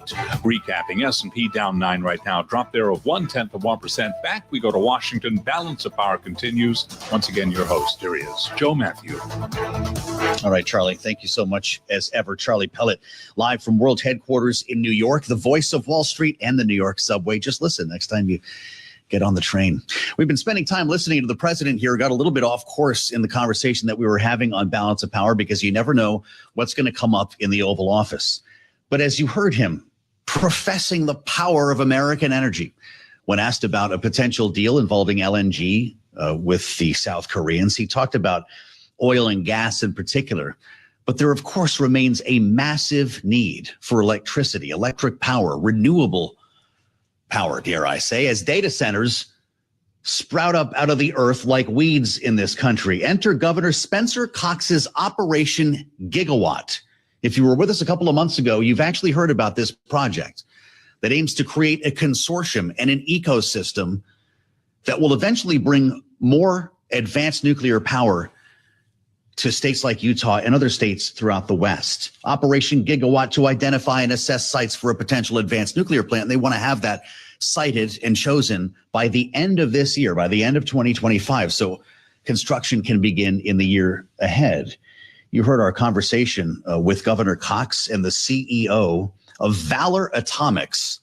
And we have a different individual from that future ecosystem who is with us today alongside the governor. First, let's introduce Spencer Cox, the governor of Utah. It's great to see you again, sir. Welcome back to Bloomberg TV and Radio. And Chris Levesque is with us as well, the CEO of TerraPower, which is working on an advanced nuclear reactor that would be sited in Utah. Gentlemen, I'd like to ask you both about how all this is going to work.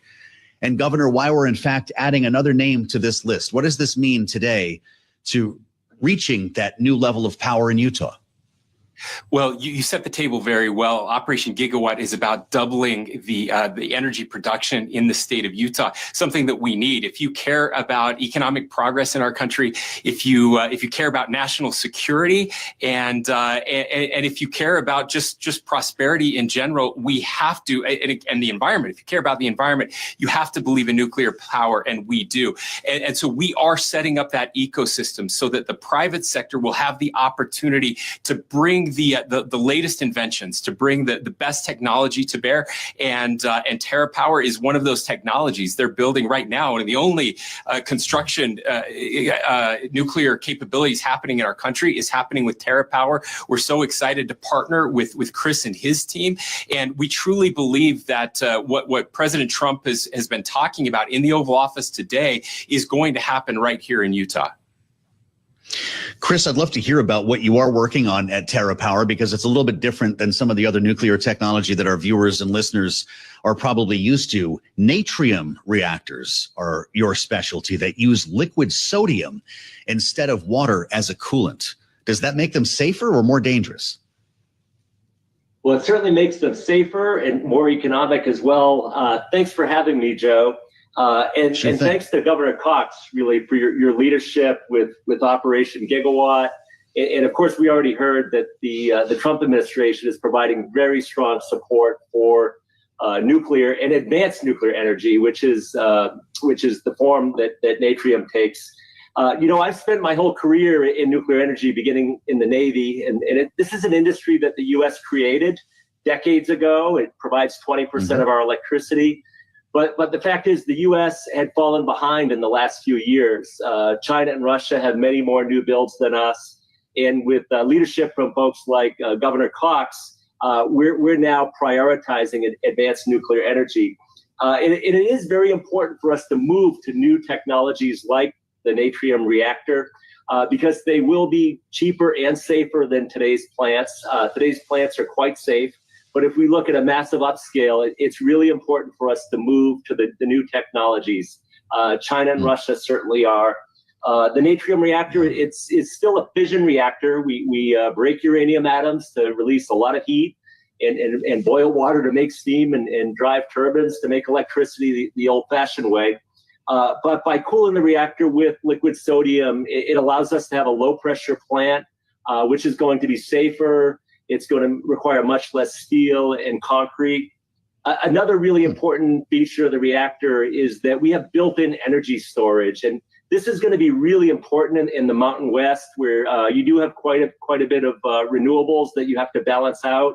And built-in storage allows us to boost the energy output of the Natrium reactor throughout the day as the wind and the sun come and go, which is a limitation of renewables. So Natrium's a great balance to that. We're so excited to announce with the state of Utah and with flagship companies today a memorandum of understanding to examine Utah sites for natrium deployments. So we'll be looking at multiple sites in Utah for their potential to host a natrium reactor. As Governor Cox mentioned, we're already in the state of Wyoming building our first reactor there. So we're very happy to be in the Mountain West. All right, Chris. Well, I mean, that's a heck of an elevator pitch. And Governor, we're talking about some pretty esoteric technology here, using gravity and thermal convection to enable passive cooling in this natrium reactor. Last time you were on with us, Governor, you talked about a whole different approach to these small size micro scale reactors. Do you understand? Are you becoming an expert on nuclear science, or are you just calling the smart guys to do the work? Well, a little bit of both for sure. In fact, just last week I was at MIT with one of the nuclear physicists there, having these very conversations. And that's the thing. We're betting on all of these technologies. And truly, as Chris mentioned, the United States did lead the world when it comes to nuclear technology. And then we made a very bad decision. We decided basically since 1975, the year I was born, that we weren't going to bet on nuclear. The rest of the world has moved ahead of us. And that's a huge mistake right now, as we are in an energy arms race. You mentioned the data centers and AI arms race, and we have to win. We can't lose this one, but we don't have to compromise on safety either. We can do both of those things.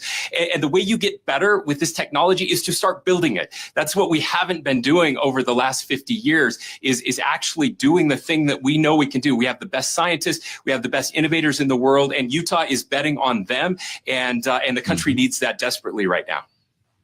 Really interesting.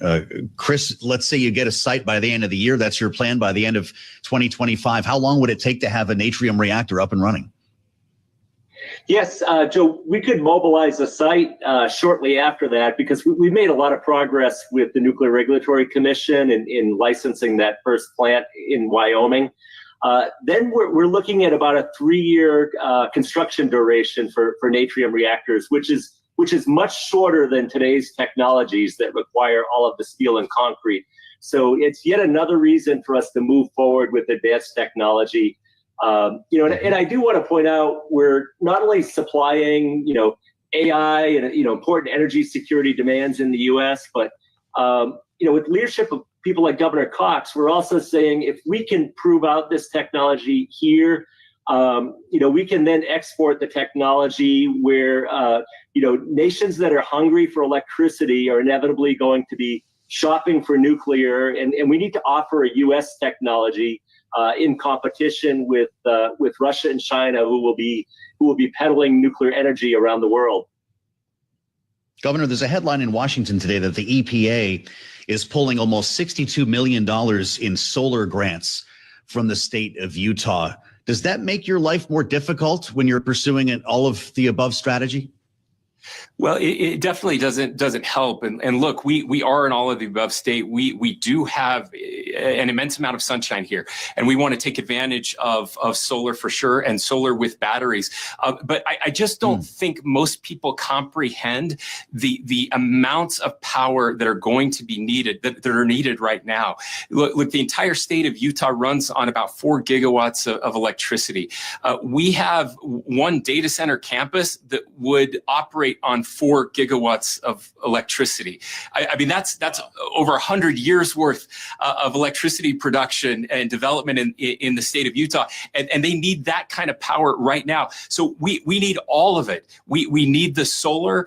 We need the coal that is still burning in Utah, the cleanest burning coal anywhere in the world. We need the natural gas. Unfortunately, we have a lot of that too. And we have to bet on nuclear. And so that's what we're doing. We can't do nuclear overnight. It is going to take a few years, but we can certainly increase that time, the production time, the development time, and then actually getting that product out to consumers.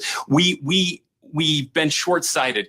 There is an abundance of energy out there. We're the ones making decisions to hold that back. Those decisions are now changing in a bipartisan way, and I'm so happy to see it. I'm so happy to hear blue state governors that are talking about energy development again in ways that they haven't in the past. Let's not make these false choices. Let's work on the solar side. Let's work on the nuclear side, and let's get it done. Well, that's a really interesting answer. I guess these grants, $62 million worth, are a little more than a year old. This goes back to May of 24. Would you ask for these grants to be restored? And what does it mean for people paying their bills each month?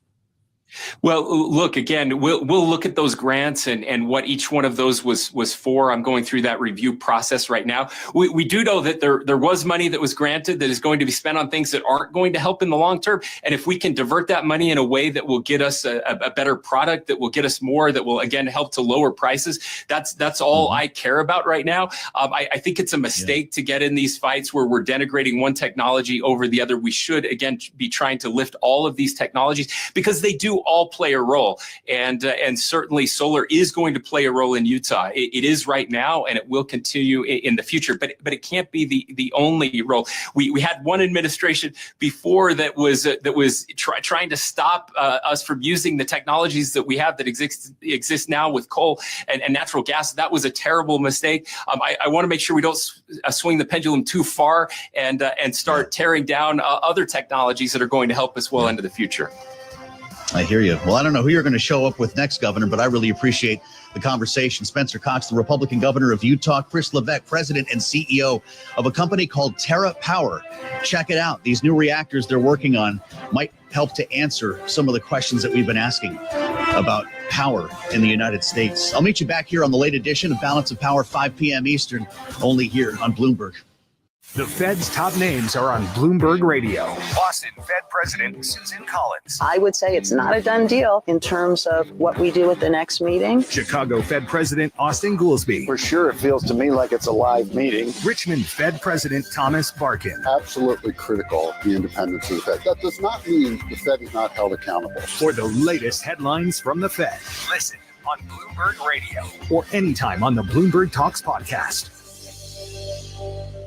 This is a Bloomberg Money Minute. With the current contract expiring this Wednesday, union workers at GE Aerospace, makers of jet engines at facilities in Kentucky and Ohio, have authorized a strike. That's over rising healthcare costs, job security, and time off. Now, unless an agreement is made, more than 600 workers could walk off the job. Meantime, the union representing 3,200 striking workers at Boeing defense plants near St. Louis, where the F-15 and other military aircraft are made, will hold contract talks with Boeing today as both sides look to end a 3-week-long strike. Shares of Boeing down about 1% right now elsewhere on Wall Street. Some jitters about this Friday's latest read on inflation, which could impact the Federal Reserve's willingness to possibly lower rates in September. Right now, it's got the Dow down 0.5%. The NASDAQ is up 0.5%. The S&P 500 is down just slightly. And Apple now planning 3 years in a row of major redesigns of the iPhone, starting next month with the iPhone Air. Tom Busby, Bloomberg Radio.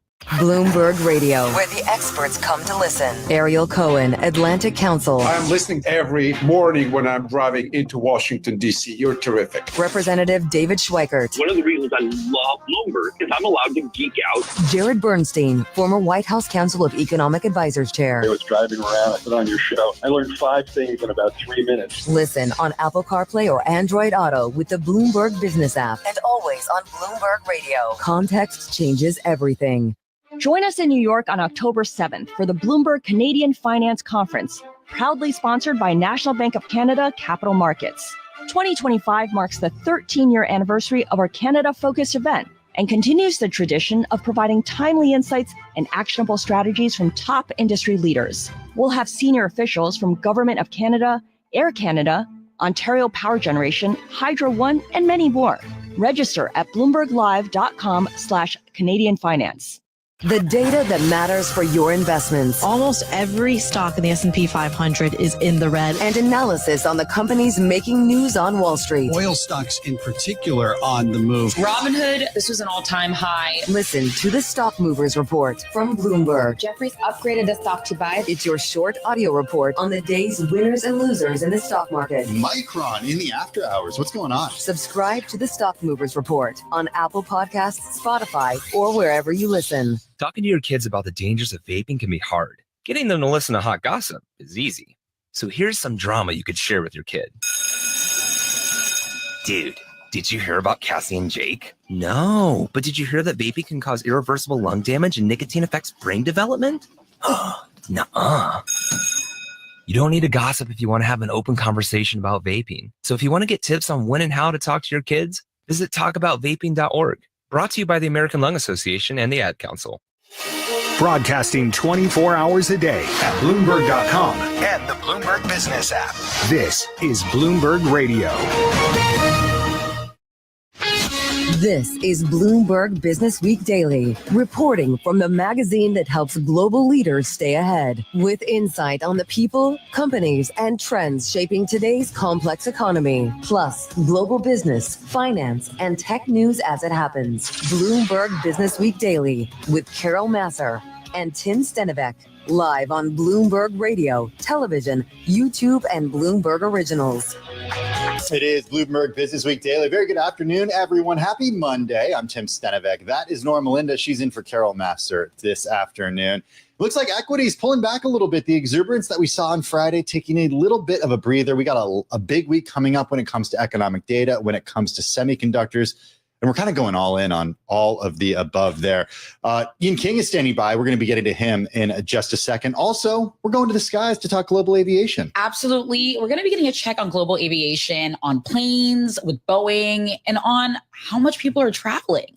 And of course, we're going to do all this with the woman in charge at Pittsburgh's airport. Also, an update on real estate with the folks over at Walton Global. They kind of sit in a really interesting position when it comes to real estate, serving as the middle entity between the home builders and the folks selling that real estate. So a good temperature check of the industry. All that and more coming up over the next 1 hour, 3 hours. We got a big show today. All that coming up. Here is Charlie Feller. Right, thank you very much. Welcome back. Happy Monday with the Dow, the S&P. They are in the red. NASDAQ continues to push higher. The NASDAQ Composite Index up 39 now, up by about 0.2%. Right to the numbers. S&P down 8, drop there of 0.2%. We do have the Dow lower by 264 now. That is a decline of 0.6%. A rally that puts stocks on the brink of record sputtered. Bond yields rose as euphoria around Fed rate cuts eased ahead of a key inflation reading this week. Right now, we've got the 10-year 4.26%, the 2-year 3.73%. Gold flat on the day, $33.71 the ounce. West Texas Intermediate crude rallying 2.1%, $64.97 the barrel. And Bitcoin down 0.4%, $112,300 on Bitcoin. Elon Musk is accusing Apple and OpenAI in a lawsuit of unfairly favoring OpenAI across iPhones and thwarting competition for other chatbot makers. Shares of Apple right now, Apple shares trading a little changed on the day. We do have the S&P lower by 0.1%. Cannot ignore the Mag 7 index up now by 0.8%. Again, recapping here, S&P 500 index down 0.1%. And for on-demand news, 24 hours a day, subscribe to Bloomberg News now wherever you get your podcasts. I'm Charlie Pellet. That is a Bloomberg Business Flash. Hey, thanks for that update, Charlie. Certainly do appreciate it. I said we're going all in on semiconductors, and I mean it because there's a lot happening in this space. NVIDIA reporting on Wednesday. It's closely watched because there's the potential to move markets. We're going to go all in on coverage on our program on Bloomberg TV when those numbers do cross. Also closely watch what's happening with Intel now that President Trump sealed a deal giving the U.S. government a close to 10% stake in the chip maker. Here's the president in the Oval Office this morning weighing in on this unconventional deal. I invest my heart in it and my soul because I want the country to be strong. But I said, I'd like you to give 10% of Intel to the United States of America. Not to me, to the United States of America. And I said, if you have them as a partner, you have the United States as a partner, I think that would be a very good thing for Intel. And he thought about it a little bit different. And he said, I like that idea very much. We have a deal. And I just made $10 billion or $11 billion for the United States of America. And yeah, there will be other cases. If I have that opportunity again, I would do that. And then, you do have stupid people say, oh, that's a shame. It's not a shame. It's called business. That was President Trump earlier today in the Oval Office at the White House. The president says he will, quote, help those companies that make such lucrative deals with the United States. He made a comment earlier on Truth Social about this. I want to bring in Ian King. He's Bloomberg News, U.S. semiconductor and networking reporter. He joins us from the Bloomberg San Francisco studio. Ian, You've been out for a few days. So we haven't actually had the chance to talk to you about this story yet. I want to start with the fundamental question about the health of Intel and to what extent a U.S. government stake will actually change that at all. Will a U.S. ownership stake fix Intel's woes? Yeah, I mean, that's the heart of the matter, and that's what we've been delving into. So if you look at how the analysts have reported on it and what the fundamental agreement, which Intel made public this morning, say, frankly, the money is kind of money that they were lined up to get anyway. What's good for them is arguably that they're no longer tied to this program where, hey, we have to build a certain amount to get a certain amount of money. So that's good. So they, in theory, according to the agreement, they can use this money for whatever purpose they need it for. But in terms of the actual amount, in terms of their requirements to be what they really want to be, no, it's not enough. $8 billion is a lot to you and me. But for Intel, when you're building a plant that costs more than $20 billion and is obsolete within 5 years, it's probably not enough to completely change the picture in a way that I guess investors would want. Mm-hmm. Ian, how would they use this money differently, especially, if they're no longer tied to the CHIPS Act? Yeah, I mean, we don't know is the answer to that because they haven't said, and I'm guessing that they're going to be very careful with what they say. What the US government wants is this giant new chip plant in Ohio to go ahead, right? That's what they want that money to be. They haven't said it explicitly, but that's been the push. What Intel wants and what Wall Street wants is what the CFO said, which is our balance sheet is not in a good position. We need to do something about that. We need to focus on that. We need to improve our designs. We need to improve our manufacturing technology and play catch up. But there's a gap there, right? So we'll have to wait and see. We'll have to hear whether there were some kind of background agreements and understandings put in place. But so far, based on the black and white, they can use it for whatever they want. The president, Ian, saying in the soundbite we just heard, quote, I just made $10 billion, $11 billion for the U.S. That's just part of what he said in the Oval Office. I know we don't completely understand how this deal works, but as the U.S. government being an investor in this storied U.S. firm, we'd only, and I'm speaking as the U.S. people, right? We as Americans would only make money if we exit that investment at some point. Certainly there's dividends, or potential for dividends. Certainly there's potential for appreciation. There's also downside risk here as well. How does the U.S. government and therefore the U.S. people make money on a deal such as this? Yeah, no, that's a very good question. I'm a taxpayer too. I want to know. So first of all, there's no dividends. Remember, Intel, because of its financial situation, stopped paying dividends, which is not something that obviously investors enjoy particularly, and they're suspended until Intel's finances improve. But yes, you're absolutely right. The only way that you and I as taxpayers make money out of this deal is if Intel is able to turn its fortunes around and investors get behind it and the stock price goes up.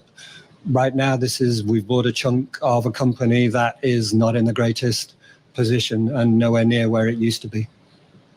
So what does this mean for not only Intel, but other firms and potentially the idea of the U.S. taking a stake here in Intel? What is the broader read-through here? Yeah, well, the broader repercussion, and I think the derivative here is what Intel needs more than anything else are customers, outside customers. Right now, basically the main customers for all of these expensive factories are its own products. Intel's big push, and the reason why I wanted to spend so much money was because we want outside customers, because we want NVIDIA to give us orders, because we want AMD to give us orders.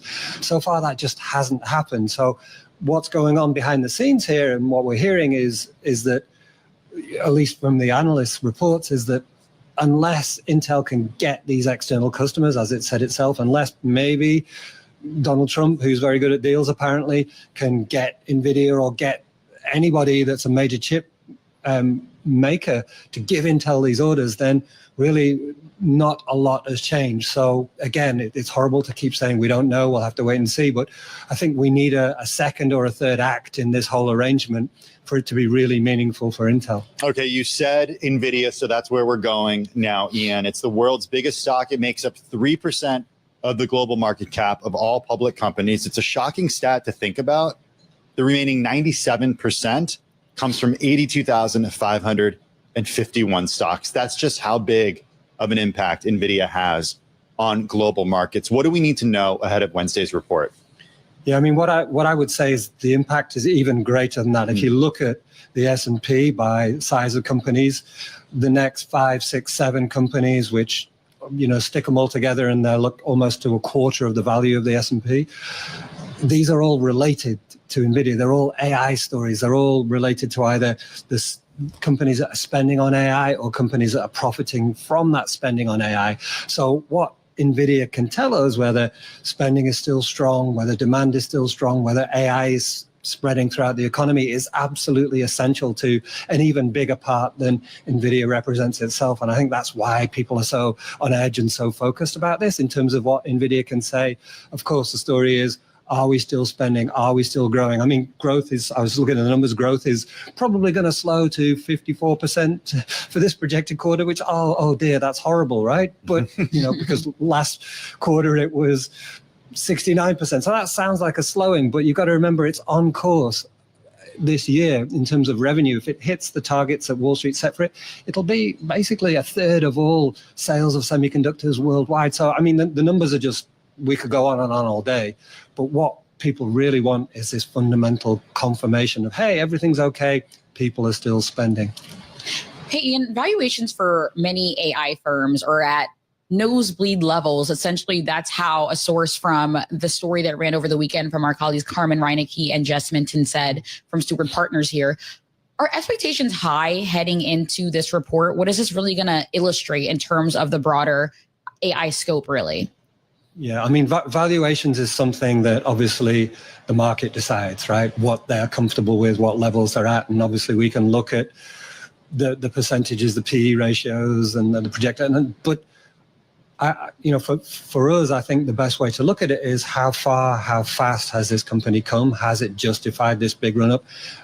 We've not seen anything like it in terms of the valuation run up, but on the flip side of it, we've not seen anything like it in terms of run up, in terms of the revenue, in terms of the profitability. This year, it's going to have a net income on a GAAP basis of $99 billion, right? 3-4 years ago, total revenue, when it hit $25 billion, that was a victory lap. So this is unprecedented territory. So can you put a normal valuation on that? I don't know. You decide. It's for the investors to decide, but the numbers that it's projected, and if it can continue at this pace, and it looks like it is, then I think we're in a territory that hasn't been explored before. Well, we are grateful to have you as a leader exploring it with us and actually helping us make sense of it. Ian King, he's Bloomberg News U.S. semiconductor and networking reporter out there in San Francisco. NVIDIA earnings, not the only big event happening this week. Tomorrow, we get an update on durable goods orders. Consumer confidence as well from the Conference Board. Thursday, we're going to get U.S. GDP. And on Friday, watch for core PCE. That's just some of what's going on, some of the data to keep an eye on. Watching it all and more, Jennifer Lee, senior economist and managing director of economics for BMO Capital Markets. The firm has just over $1 trillion in assets under management. Jennifer joins us from Toronto. Jennifer, we're going to get to all of this data, but I want to start with your takeaways from Jackson Hole. For a week ago, we were sitting here saying it's all about Friday. It's all about Friday. It's all about Fed Chair Powell's speech. We got that. Markets breathed a sigh of relief. There was a relief rally. That euphoria around rate cuts certainly easing. What were your takeaways? So first of all, good afternoon, and thank you very much for having me on. And full disclosure, I was actually one of the few people that thought, oh, he's not going to say anything. What is he going to possibly say? He's going to sort of stay safe. And I was pleasantly surprised. And that's one of the positives I took away on Friday, just not just getting some clarity on the trade front, but getting some clarity on where, we see monetary policy going. And he certainly did hint toward a rate cut. He didn't say anything, I think, beyond that, but it certainly looks like he is becoming a little more comfortable with a September rate cut. And again, just to use phrases that have been used so many times over the last number of years, we're going to be data dependent. It's going to depend on a meeting and by meeting basis. But he was talking about how the dual mandates are being, it's sort of difficult to wrestle with both dual mandates right now. But there is more of a downside risk coming from the job side, and he's not as worried, it seems now, from the inflation side, which is kind of interesting. So anyway, definitely more comforted knowing that at least he's starting to think about rate cuts. And although, President Trump did say it was too late, but at least, again, we know that it is most likely going to come data dependent. We still have a few more numbers, by the way, as you mentioned, to keep an eye on before that September 17th date. Jennifer, he's certainly becoming more comfortable with the idea of a rate cut as you're laying out here for us and what we saw last week. Where do you see monetary policy going? Are you expecting a rate cut next month? What's the cadence afterward, if so? So we haven't changed our forecasts much at all over the last little while. We continue to see 2 more rate cuts this year, September and December, 25 basis points each, and about 4 next year, probably on a quarterly cadence theme, I guess, like 4 times next year, so and 2 more times this year. So that's sort of how we see the economic landscape playing out right now. Of course, lots can change depending on how some of these trade deals go, depending on how inflation pans out, what's happening on the jobs front as well. But right now, I think it's a pretty fair, safe sort of, bet to take that, a couple this year. Although I don't think every single Fed policymaker is on board with that. The president late on Friday said the U.S. is conducting a, quote, major tariff investigation on furniture coming into the United States. Just when you kind of thought that there was a little bit of clarity when it came to what was happening with tariffs, there's a new element thrown into this. How big of an effect does that have, in your view, on just the way that countries are thinking about the United States as a trading partner? So I guess it just suggests that, and again, full disclosure, that wasn't even on my radar, furniture, but it sort of you and me both, I'll be honest. It sort of leans into the whole lumber and steel, tariff category. But it just gives us a reminder that nothing is off the table in terms of tariffs. And if they are deemed to be, a possible source of national security or whatever, or there's some type of unfairness kicking in, then yes, it's going to be the focus, or one of the is going to be one of the things that the administration is going to focus on. So we can't get too comfortable with it.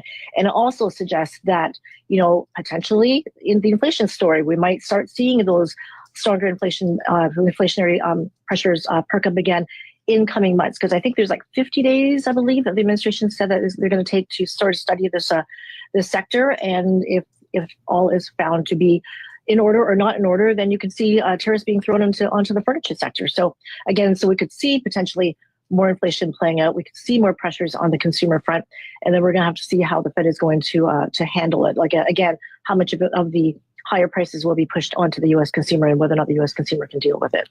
Super briefly, do you believe that the U.S. consumer will be able to deal with this? Of course, we saw a lot of data previously. We didn't really see tariffs being baked in there yet. So far, the U.S. consumer has been holding up, and we've been saying for, 100 years now, never to underestimate the U.S. consumer, and I still stand by that. Of course, at the same time, it's all going to come down to jobs and whether or not there is going to be continued strong demand for jobs, wages especially. And that's the one thing I want to say about the Friday's report on personal income and spending. I want to keep an eye on the wages and salaries component to see whether or not we're going to still see a solid reading. I think in the prior month, it was a very soft reading, which is a bit, disconcerting. So as long as we continue to see steady gains in wages and salaries, consumers will still be able to sock a little bit away for the rainy day, keep the saving rate, around 4% or so. And then they can sort of sit back and maybe wait it out a little bit, but at least they can still, as long as they have a job and they can still afford to buy things, I think the U.S. consumer will be in pretty good shape. And I will also say that this whole 90-day pause that the U.S. now has with China, which brings us to November, I think it's November 10th, sort of also puts off, some of these higher tariffs onto these U.S. products as well. So that's good news on the inflation front, although I did see a headline just flashed in front of me about how President Trump is threatening China with 200% tariffs. Well, always stay glued. Always stay glued to the terminal for all the latest. Jennifer Lee over at BMO. Coming up next, air travel. In case you missed it, our latest Business Week Daily podcast features David Lee, the CFO and COO of Webtoon, on the digital comic platform's big deal with Disney. Download it now at Bloomberg.com or wherever you get your podcasts. Get the news you need at the click of a button inside your car. The new Bloomberg Business app, now featuring Apple CarPlay and Android Auto. All your favorite Bloomberg radio shows, plus news at your fingertips. Download it free in the Apple App Store or on Google Play. Stay connected with Bloomberg wherever you are with Bloomberg Podcasts. On the Big Take Asia, how China is bringing Hong Kong's IPO market back to life. On Trumponomics, why the end of U.S. dollar dominance is now possible. And on Bloomberg Talks, conversations with U.S. Treasury Secretary Scott Bessent and former St. Louis Fed President Jim Bullard. Listen to Bloomberg Podcasts on Apple CarPlay and Android Auto with the Bloomberg Business app, or anywhere you get your podcasts. Bloomberg Podcasts. Context changes everything. Remember, always be generous with the nutmeg. Just eyeball it. Okay. Mom's wisdom has served you well, but now it may be your turn to guide her. Hey, I'm worried about Mom. She keeps forgetting her famous sweet potato pie recipe. Some things come with age, sis. And some don't. Knowing the early signs of Alzheimer's in a loved one will help you make the best decisions for your family. Visit 10signs.org to learn the signs. Brought to you by the Alzheimer's Association and the Ad Council. On a recent edition of the Odd Lots podcast, Joe Wasenthal and Tracy Alloway speak with Chicago Fed President Austin Goolsbee about why he's still concerned about inflation. How's the economy looking to you these days? As you know, I thought for Q1 coming into April, it was looking pretty good. We had a stable, full employment, the unemployment rate a little above 4. Inflation, while having been above the target for 4 years, looked to me like it was coming down and down and down and was headed to 2%. And so I thought reasonable approximation, rates need to start heading down to where we think they're going to settle, which is a fair bit below where we were then, where we are today. Then we go through some bumps that it's like, is the economy still where it was in January, February, March, or are we on some different path? I still closet hope / think that we're where we were before, and that tariffs, imported goods are only 11% of GDP. Mm-hmm. If they'll kind of stay in their lane, if we don't keep escalating them, if we don't willy-nilly apply them to intermediate goods so that they turn into higher cost of production, it'd probably be okay. And we had a couple of months of benign inflation numbers, and then we got the last inflation number, which is a little less benign, and the rise of services inflation threw me for a little bit of a cross current. So I'd say I've still got one eye on inflation. We're now 4.5 years above the target. It's one thing to be 4.5 years above the target, but we're still clearly trending down. That's what's on a recent edition of the Odd Lots podcast. Listen to the full episode on Apple, Spotify, the Bloomberg Business app, or anywhere you get your podcasts.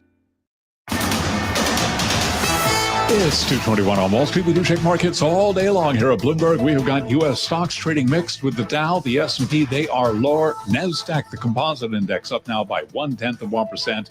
NASDAQ 100 index, let's call that unchanged on the day, keeping it all in context. The S&P down 10, now down 0.2%. The Dow lower by 0.6%. NASDAQ up 0.1%.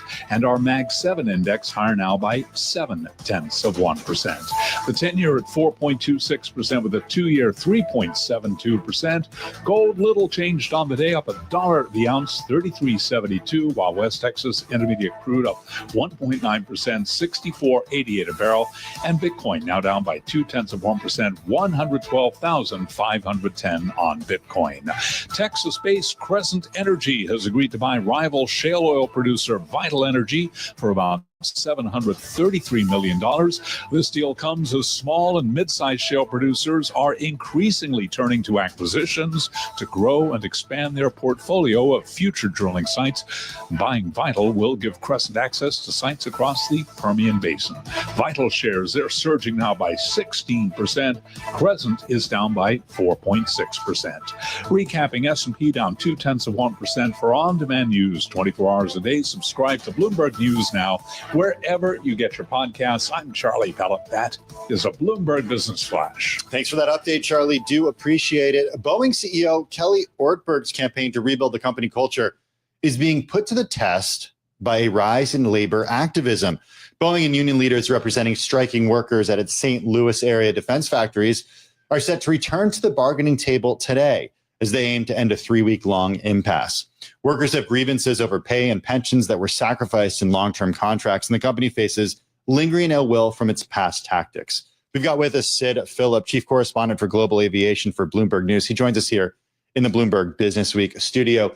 Sid, at the heart of the labor issue here, what exactly is it? Because this is focused on the defense portion of Boeing's business. Yeah, so this is Boeing's defense workers who are on strike. So it's a smaller strike than the one we saw last year when people making the essentially their bread and butter commercial aircraft went on strike, and that was sort of much more hard hitting for Boeing.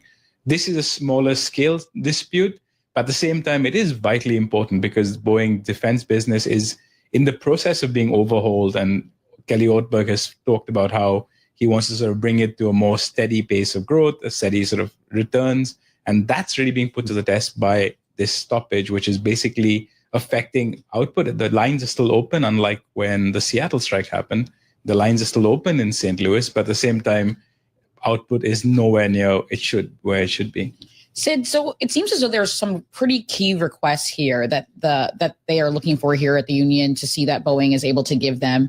But we're dealing with a 3-week-long impasse here. Is this long? How long can these potentially be drawn out for? I mean, the previous strike went on for 99 days, and so this is not the longest strike that the company's faced.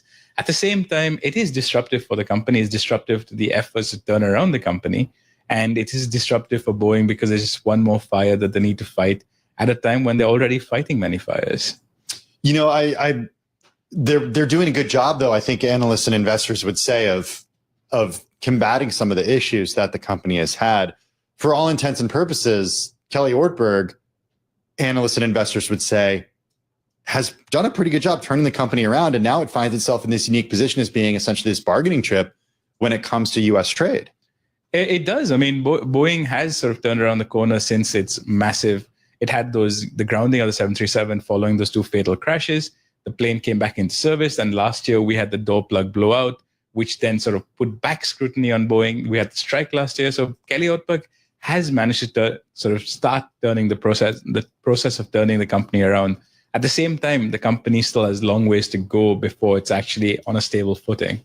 So you say that it has long ways to go. What are you looking for? What are investors looking for here? So investors are looking for when Boeing will be sort of untapped, but it's the FAA at the moment has capped production of the 737 at 38 a month.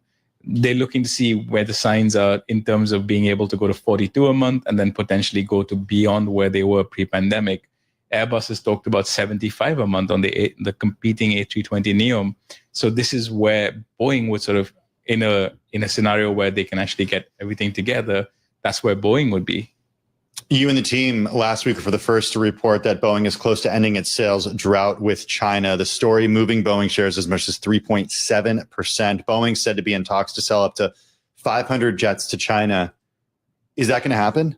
We're still waiting to see. I mean, a lot of it depends on the trade negotiations that are underway between the US and China. And we understand that any agreement with Boeing would be conditional on some sort of trade agreement being reached. And Boeing has become emblematic of trade agreements across the world. I mean, we saw that with Qatar. We saw that with other deals where Trump touts the Boeing angle of it is as part of the wins for the US. And so Boeing has become really crucial to U.S. foreign policy and trade negotiations, and this would be one of the biggest orders and potentially one of the biggest trade negotiations. Not to mention a 747 that was given to the U.S. government by another country as well. Hey, Sid, always love chatting planes with you. Sid Phillip is a Bloomberg global aviation correspondent, chief correspondent for global aviation here in our Bloomberg Interactive Brokers studio. For more on global aviation, I want to bring in Christina Cassotis, CEO of the Pittsburgh International Airport. We're going to talk to you about the airport update in just a minute, specifically that new terminal and how it's going, setting to open up this fall. First, though, give us an update on how business is shaping up for the summer, because when we spoke earlier in the summer, you gave us the impression that things were looking pretty good.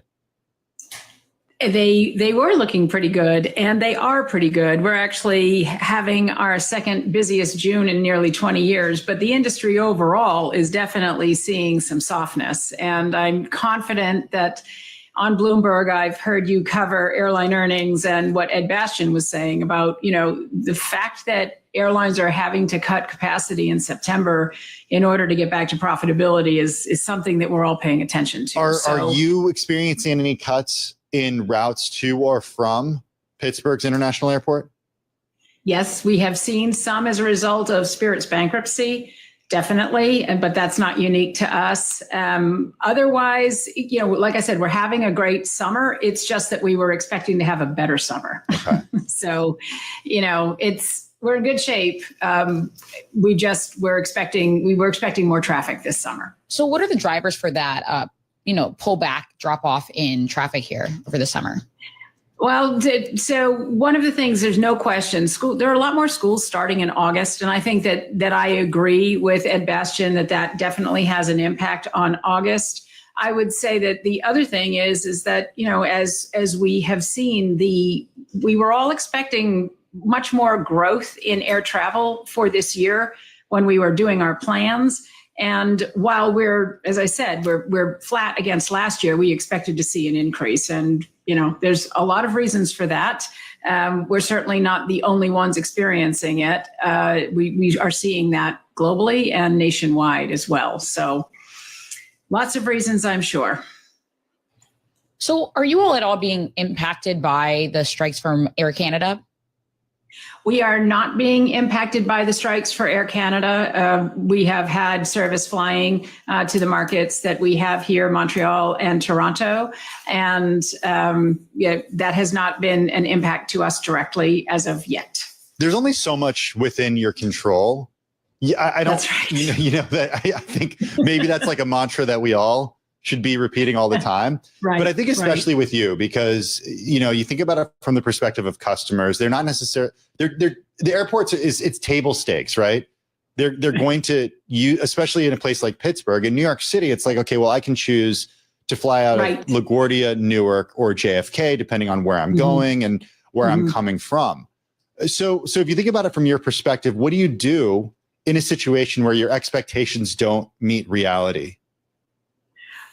So that is, first of all, that's the job, just to be clear, right? As an airport, we are definitely at the mercy of the airlines and the decisions that they make, as well as our passengers and what's affecting them, their household economies, or what's happening in their businesses. So what we've done is spent a lot of time, candidly, reimagining what the airport can do and be for the community, which is why we have, for as much focus as we have on the day-to-day operation and making sure that it runs safely, that we're building this new terminal, we're demonstrating to our business partners that we are a good business partner for them.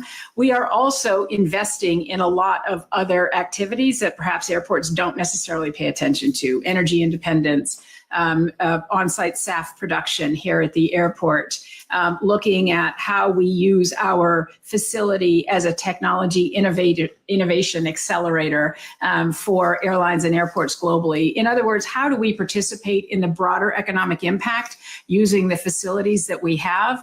And that has actually been incredibly successful for us. So while passenger traffic will drive the majority of our revenue, we are looking to diversify that revenue stream in order to be able to continue to invest in necessary capital and programs that are really going to make this airport be everything it can be and should be when traffic does return and continues to grow. Christina, if summer wasn't as good, what are expectations for the fall? Of course, we have a couple holidays, Labor Day right around the corner, Thanksgiving ahead. What are the expectations moving forward in the fall? We're all watching the major airlines to see what they're going to do with capacity. We're watching Spirit. We're looking at how Southwest is managing in its. Right now, we are expecting to continue to not realize what we had budgeted in for growth. So we were looking for 6% this year, and we are expecting to probably stay flat. And that's something that we're working around. At the end of the day, and you know this, you both have been covering this industry for a while, traffic always comes back. It always comes back. And it usually comes back stronger. So what we do is we ride it out and we manage in the meantime. Hey, we only have about a minute left and I want to get two more questions in. Sure. First on what happens this winter and if you're seeing signs of airlines pulling back even more this winter. Not yet. Okay. Not yet. So stay tuned for that. We could also see airlines increase capacity too. It doesn't just go one way. That's right. Let's talk about October and the new terminal opening. Still on track for October? Still on track. We have not set a final date yet, but yes, still on track. We are moving forward with lots of trials and testing, integrated trials, and lots of events for the community and for the industry to let everybody see what they can expect. But yeah, we are so far on track for sometime in October, date to be determined. What can people expect? Oh my gosh, it's fantastic. You should come see it. It's I saw it under construction. It was just walls that I couldn't see into. Well, so I don't know. Yes, it's different now. Okay. So it's actually like nothing else in the US. It's beautiful. It's filled with lots of natural light. There's lots of space and lots of good intuitive wayfinding, universal access, space for meeters and greeters. It makes sure that everybody who needs to use this airport as either an employee or a passenger and or a partner is going to get what they need and be able to deliver services to each other rather seamlessly. So it's spectacular in terms of design, and the services we'll deliver, we think, will be, far superior to what we're able to do today. A lot of that enabled by technology that keeps people still at the center. Well, looking forward to checking it out. Christina, always great to check in with you. Thank you, as always, for joining us on Bloomberg Business Week Daily. Christina Cassotis, she's CEO of the Pittsburgh International Airport. Coming up next on Bloomberg Business Week Daily, a check-in on real estate with Walton Global. CBS News Brief. Health officials in Gaza say 5 journalists were among those killed in an Israeli strike on a hospital. President Trump was asked about the incident today. He said he wasn't aware of it. It's got to get over with. It's got to get over with because between the hunger and all of the other problems, worse than hunger, death, pure death, people being killed. Israel's prime minister called it a tragic mishap. Kilmar Abrego Garcia is facing deportation for a second time, although Camilo Montoya Galvez reports a blanket court order protects him for now. What we don't know is whether or not another federal court here in Maryland that is now hearing a new lawsuit will block any deportation to Uganda for the time being. He had been deported to El Salvador, then returned and detained on human smuggling charges. President Trump said today he expects to visit China this year or shortly afterwards. He said economic ties between the two countries have improved. CBS News Brief, I'm Cammie McCormick. From the state courts. Tell us a little about the facts of the case. To the Supreme Court. Can Congress force a judicial code on the justices? June Grosso delivers your legal intelligence. Multiple lawsuits were filed against the emergency rule. The Bloomberg Law Podcast. Is the toughest hurdle for prosecutors proving Trump's intent? Listen live weeknights at 6 Eastern on Apple CarPlay or Android Auto with the Bloomberg Business app or anywhere you get your podcasts. Bloomberg Podcasts. Context changes everything. On September 25th, Bloomberg Green returns to New York to bring together leaders from business, finance, and government during Climate Week NYC. Join us for a half day of timely insights and high-impact networking, backed by Bloomberg's global journalism and data expertise. Together, we'll explore strategies for future-proofing business and communities from the planet's most pressing climate challenges. Learn more at bloomberglive.com/greenny. This is a Bloomberg Money Minute. Starbucks says it'll be cutting back the hours of operation for the plants that roast and package its coffee beans. The coffee giant says it no longer needs to run the plants around the clock 7 days a week. Starting in January, the facilities in 5 states will switch to 5-day schedules to cut costs. And Google has agreed to pay $30 million to settle a class action lawsuit brought by parents and children. The suit accuses the company of collecting data from millions of YouTube users under the age of 13 so it could target them with advertising. Under the settlement, Google admits no wrongdoing.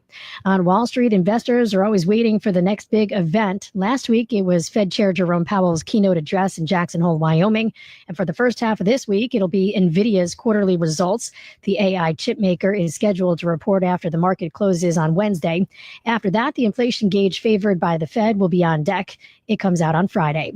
Erica Herskowitz, Bloomberg Radio. Bloomberg Radio, on demand and in your podcast feed. On the latest edition of the Bloomberg Surveillance Podcast, Edward Yardeni Research. We look at revenues and then we look at earnings and The implication is profit margins. And what we see in the data is that the first and second quarter earnings were remarkably strong. And there usually is a positive earnings surprise, but it was particularly strong in both quarters. And now, during the second quarter, we have earnings on the S&P 500 at an all-time record high. No wonder the stock market is at an all-time record high. Of course, it helps that the valuation multiple is elevated at 22. But I'm thinking the bull market continues here on earnings. And I think that earnings will continue to push stock prices higher. Ed, so we did have pretty strong earnings here. How do you think about, are earnings strong enough to support this market going forward? Well, I think so. Here's my arithmetic on that. I think by year end we could get to 6,600 on the S&P 500. That's not that far off, and I think we can get to 7,700 by the end of next year. And my assumption is that by the end of this year, when we're thinking about what earnings could be next year, we'll be looking at analysts talking about $300 per share. And then at the end of next year, I think they'll be talking about $350 per share. Multiply those by the current 22 multiple and valuation multiple, and you get 6,600 and 7,700. Hear the full conversation on the latest edition of the Bloomberg Surveillance Podcast. Subscribe on Apple, Spotify, and anywhere else you get your podcasts. Plus, listen anytime on the Bloomberg Business app and Bloomberg.com.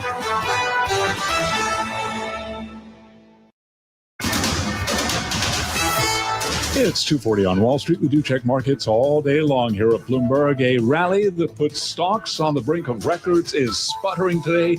Bond yields are rising as euphoria around Federal Reserve rate cuts eases ahead of a key inflation reading this week.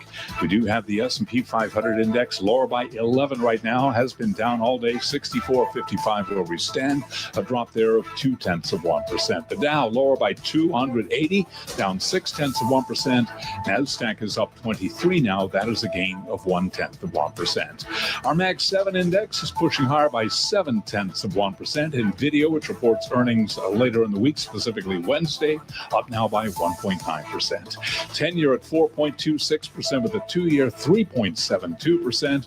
Gold flat on the day, 33.72 the ounce, and West Texas Intermediate crude oil up 1.8%, 64.83 for a barrel of WTI.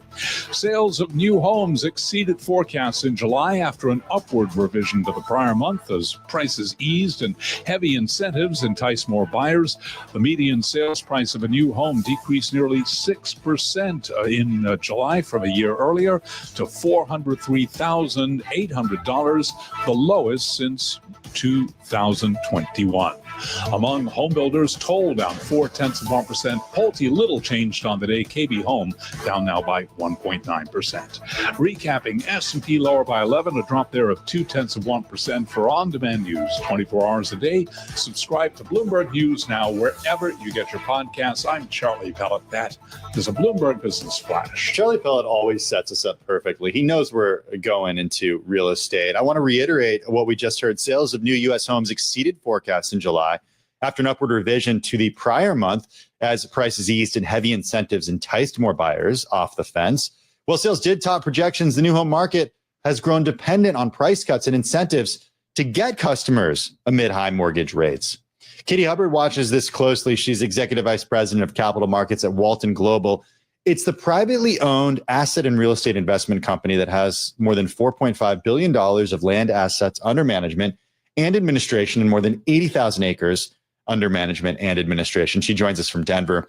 Walton Global operates in retail, industrial, and commercial. Katie, you were last on with us about a month ago. I'm going to ask you the same question that I asked you at that moment. Is the residential housing market better, worse, or no different than when you were last on our program? Tim, thanks so much for having me. I would say that it is better. While prices are at $403,000, it is much more affordable to buy a new home now than an existing home. And we're starting to see investors really move into the new home market. In fact, institutional investors reported last year they were buying up about 4% of homes for our builder clients, and now we're reporting 20% of homes are going to institutional investors. That means that they see the value in the new home prices. While there's still a pent-up demand and just, high rates, they know that buying now is going to be a good investment for the long term for them. So what is driving that? Where are we seeing this coming from, especially since if you look at the S&P 500 real estate stocks are in the green so far this year, but they're still one of the worst performing industry groups on a year-to-date basis in the S&P 500. If you dig a little bit deeper into the home building index, they're on pace for their best month since July of last year. So what's really driving this demand here? Because if you think about the average person, they would say that rates are too high. Right, Nora, that's a great question. So you saw that obviously recently Warren Buffett, nodded to the industry with nearly $1 billion in investment in stock into this sector. And it's really just the fundamentals that are driving this. People need a place to live. And so if you have the pent up demand, knowing that rates, and I think that just looking at the macro rates could be coming down and the demand is there, that just bodes well for the long-term fundamentals. As far as the stocks go, they're still trading really at a great value relatively low PE ratios. And so I think that that's why investors are also looking at this as a good long-term fundamental play. So the remind everybody, we were talking about this on the call, but it's like Walton Global, not necessarily a household name, but a lot of the firms that you sell to are household names. Remind everybody about the space you play in, and then also what demand is looking like from those customers. Absolutely. So Walton, we land bank for public home builders. So we're purchasing the land for them so that they can keep it off their balance sheet. And that is just not a fad or a trend, but that is an ongoing future wave of the home building industry where the large public home builders are doing extremely well because they're holding land off their balance sheet, not tying up their cash. They want to return shareholder equity. They want to turn their money 2, 3, even maybe 4 times. And by keeping land, which is obviously a piece that needs to go into their formula, they just want to build and sell homes. And so Walton is feeding the public home builders land. So what we're seeing is that the builders that are doing the best are the ones that are able to really scale their operations, build houses faster, build to the demographic shifts, and lock in their land positions. They're doing just fine. They do have to offer incentives to keep the pace going, but they have, pace over price right now, and it's working for them. So, of course, you mentioned that you land bank for public home builders. What's it like on the land side when you are trying to get proper land from landowners? Is there a lot of opportunity there right now? Well, it definitely is. Just like we look at these national numbers that come out, it is very regional. So starts for new homes are up 12.9% year over year. Starts in Southern California are down 30% year over year. And that's because insurance prices have gone through the roof.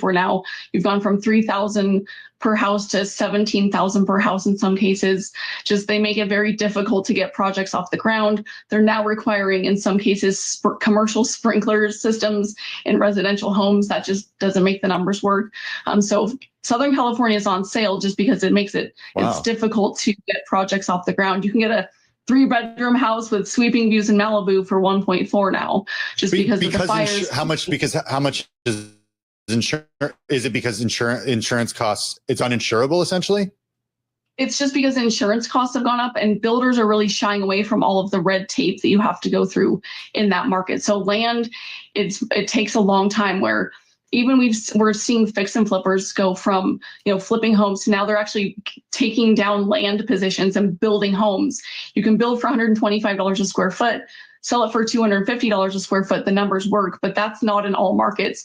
In Seattle and Portland, where it takes a year to get your land zoned, you're just going to be, paying your lenders too much money to sit on that land. So in places where it's easier to get zoning and they can go much faster, which is the legal right to build on the land, like Texas, Florida, the Southeast, those land positions are really valuable. Hey, very quickly, just back to Malibu, because as a Californian, my head is still spinning. This is one of the areas of the world the real estate is historically has been the most expensive. Repeat the deals you can find in Malibu right now. Yeah. So sweeping views of the ocean, 3 bedrooms for $1.4 million. Unbelievable. Okay. Well, go ahead, Nora. I want to quickly move over into commercial. When we think about commercial real estate, everyone tends to think immediately of office landlords. I cover publicly traded office REITs, and office REITs only make up about 3% of REITs more broadly. But what is the appetite like? What is the demand right now in terms of securing land for commercial properties and offices more specifically? Yeah, I would say it is very choppy. And again, it's regional where you're seeing landlords that are still sitting on, 50% vacant. They're trying to repurpose, they're trying to renegotiate with the bank. So if you can be in the best location where the office is strong, which is not in a lot of places across the country, then those are going to be more desirable. And what about other aspects of commercial real estate?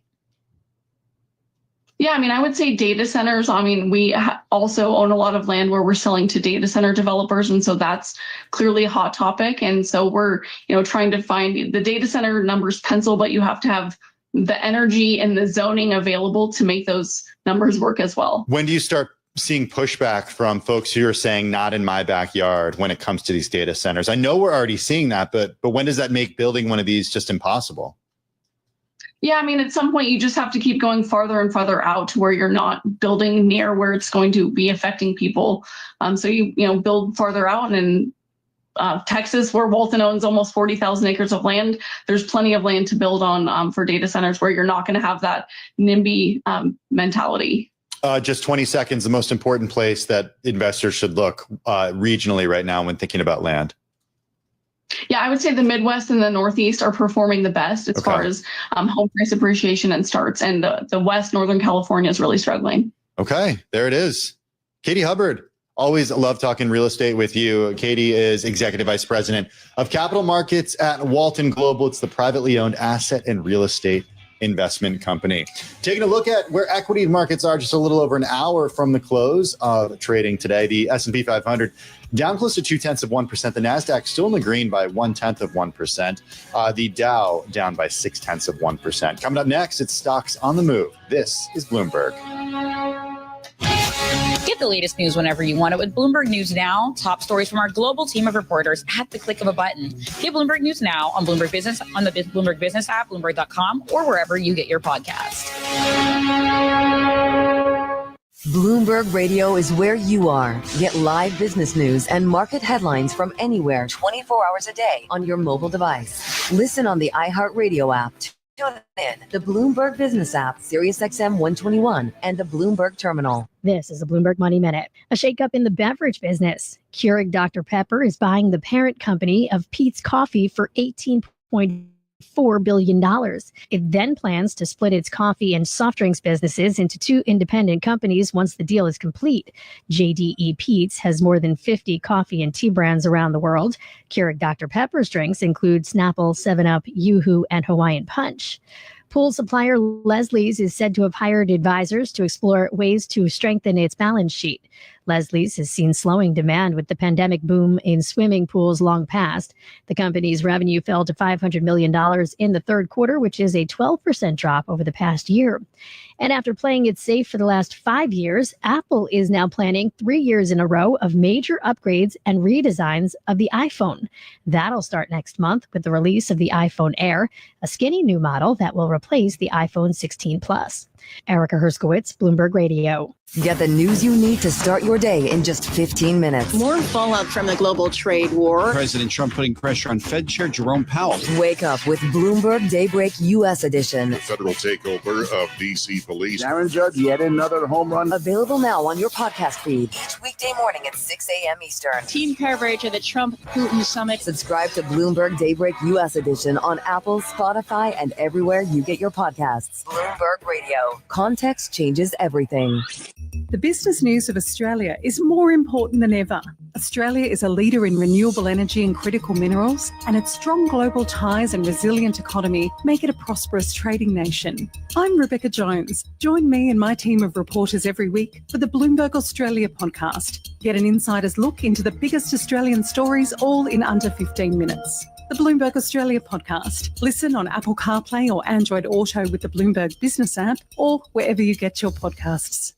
Get the news you need to start your day in just 15 minutes. More fallout from the global trade war. President Trump putting pressure on Fed Chair Jerome Powell. Wake up with Bloomberg Daybreak U.S. edition. The federal takeover of D.C. police. Aaron Judge, yet another home run. Available now on your podcast feed each weekday morning at 6 a.m. Eastern. Team coverage of the Trump-Putin summit. Subscribe to Bloomberg Daybreak U.S. edition on Apple, Spotify, and everywhere you get your podcasts. Bloomberg Radio. Context changes everything. This is Bloomberg Business Week Daily with Carol Masser and Tim Stenovec on Bloomberg Radio and Television. It is Bloomberg Business Week Daily. That is Nora Melinda. She's in for Carol Masser this week. And what a week it is going to be, Nora. We have a lot of data coming in. We've got durable goods tomorrow. We've got NVIDIA earnings on Wednesday. Jobless claims, a check of GDP on Thursday. We get core PCE and University of Michigan sentiment on Friday.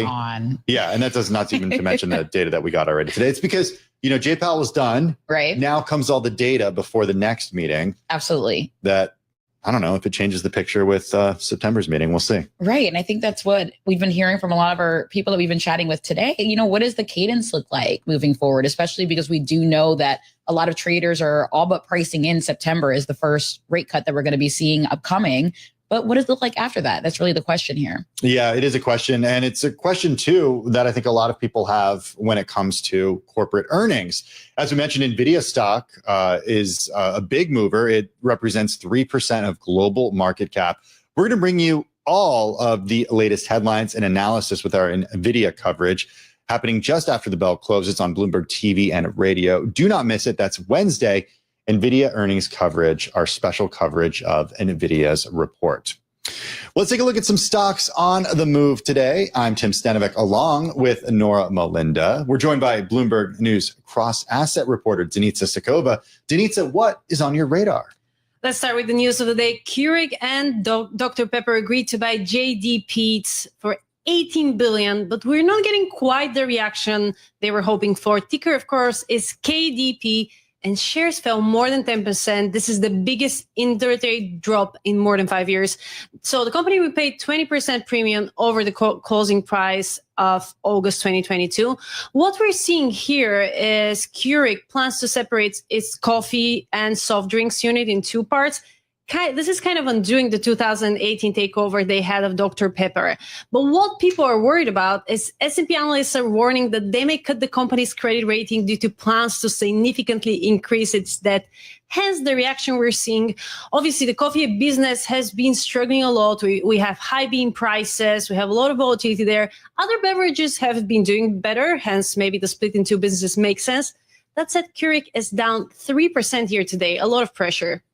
Yeah, definitely seeing a bit of pressure there. Let's look at shares of Roblox. What's going on there with that company? That's an interesting company. Shares jump as much as 8.5%. It's a little bit lower now, but it comes off a Wedbush defending the stock amid legal threats. In the last few weeks, we've seen 7 complaints that have been filed against the company. The suits claim that predators are targeting children. Wedbush is actually seeing that Roblox continues to be quick to respond with meaningful actions and is seeing optimism. They go as far to say that this is the most compelling growth opportunity in the video game sector, and clearly the stock is reacting to that. Roblox actually has 25 buys, 7 holds, and 4 sells. So there are a lot of other optimists among analysts. All right. And finally, you are watching Olaplex Holdings. They do the hair care firm that IPO'd last year, I believe. A few years back. And has it been a few years? Yes, it's been a few years back, but it's been a few flies. pretty tough years. It was down 32% last year. It's down 10% this year. But today, we're seeing some relief. The company is up about 12%. It's coming off a Canaccord Genuity turning bullish. So what they're seeing is that the hair company is seeing some brand reinvigoration. They hired some executives from L'Oreal, Nike. So that's one boost. The brand is finally seeing sales and margins stabilize. So we're seeing some optimism. That said, this is the only bullish analyst on the stock. The ticker is OLPX. And as we said, it's had a pretty rough start of the year, pretty rough year last year. And we had this great story about how Olaplex was like a social media favorite. Yeah. And then it turned into like a TikTok disaster. Because everyone was talking about the fact that they were having scalp issues, hair loss, and all these other things. But then there was also some anecdotal evidence that people were leaving the products in their hair for too long. And so that's also what was causing some of those issues. But they were facing a lot of lawsuits there. Social media. I have to correct myself. This IPO'd in 2021. Yes, it's been a Where while. has the time gone? I know. Or blink. It seems And like it was 2025. months ago that this I IPO. know, but I it know. hasn't had a single positive year. Every year it's down. So Pretty so rough this IPO. is so now Canaccord Genuity is the only buy rating on the company Right. stock. Only by rating. Shares are down 92% Wow. over the past 5 years. Okay, it's been pretty brutal. So a rare day of green for Olaplex Holdings. For sure. Bloomberg News cross asset reporter Denitsa Sikova with today's Stock Mover. For more conversations like this, check out our new Stock Movers podcast. You can subscribe for 5-minute episodes on the biggest winners and losers in the stock market. You can listen to Stock Movers on Apple, Spotify, or anywhere you get your podcasts. Speaking of stocks that are moving, the indices are green and red. The NASDAQ Composite up 0.1%. The S&P 500 down 0.2%. The Dow down 0.6%. If you are sticking with us on a Bloomberg Business Week Daily, if you're watching us on YouTube, Bloomberg Originals, or listening to us on radio, we got a big show coming up. Deals. The flurry of M&A. We're talking about another take private deal for Thoma Bravo, Dr. Pepper going after Pete's, and Elon going after Sam Altman. All that and more next on Bloomberg Business Week Daily. If you're sticking on TV, the close starts now.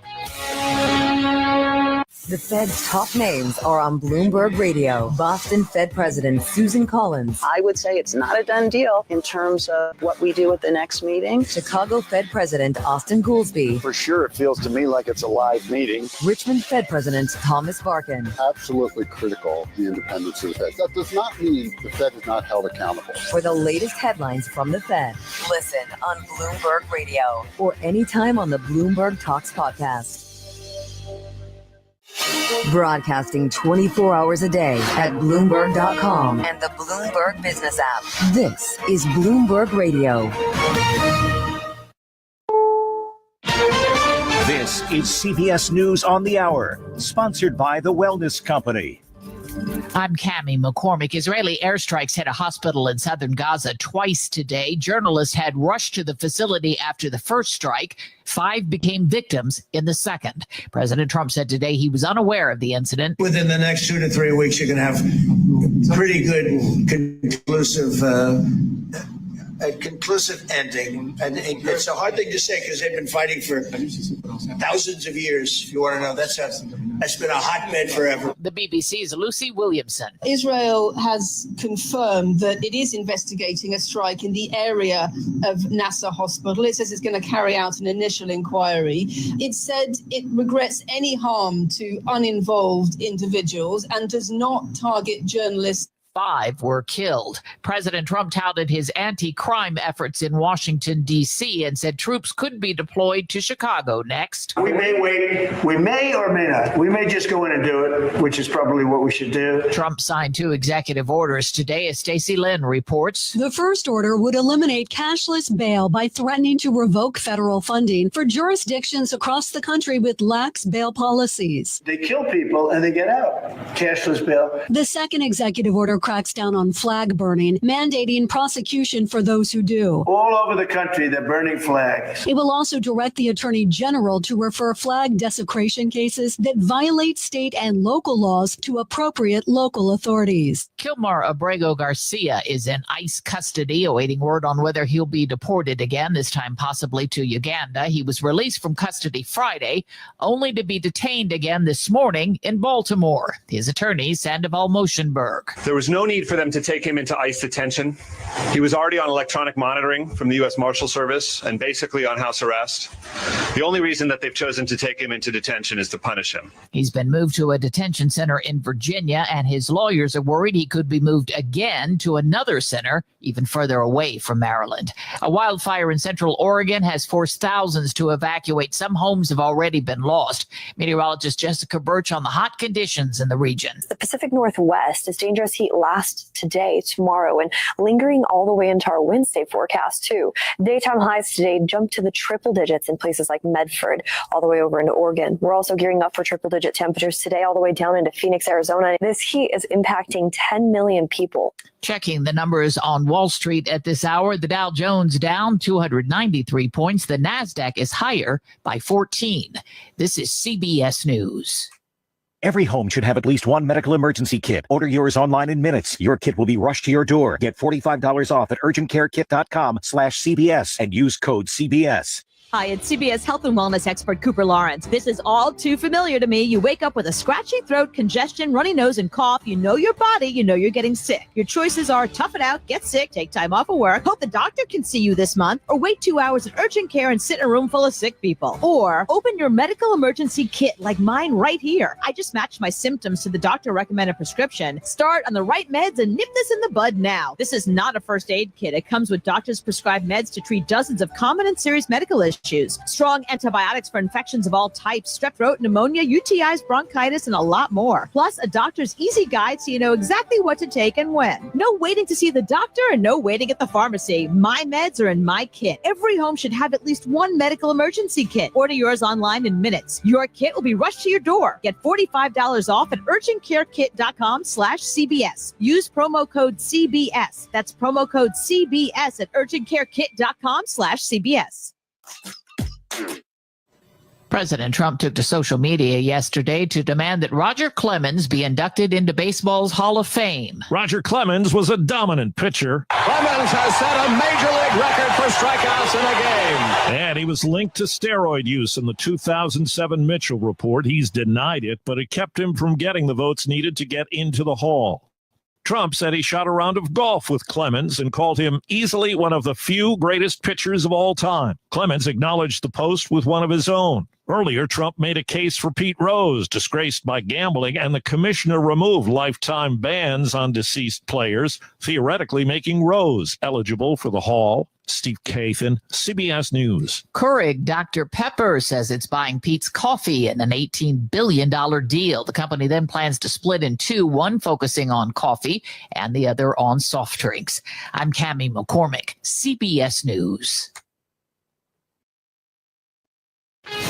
This is Bloomberg Business Week Daily, reporting from the magazine that helps global leaders stay ahead, with insight on the people, companies, and trends shaping today's complex economy, plus global business, finance, and tech news as it happens. Bloomberg Business Week Daily with Carol Massar and Tim Stenivek, live on Bloomberg Radio, television, YouTube, and Bloomberg Originals. It is Bloomberg Business Week Daily on this Monday, August 25th, 2025, a Monday edition of the program. I'm Tim Stenivek, along with Nora Melinda from the Bloomberg News Equities team. She is in for Carol Massar today. Nora, you and the team having a busy day today, despite the fact that, on the surface, we're not seeing stock averages move significantly one way or the other.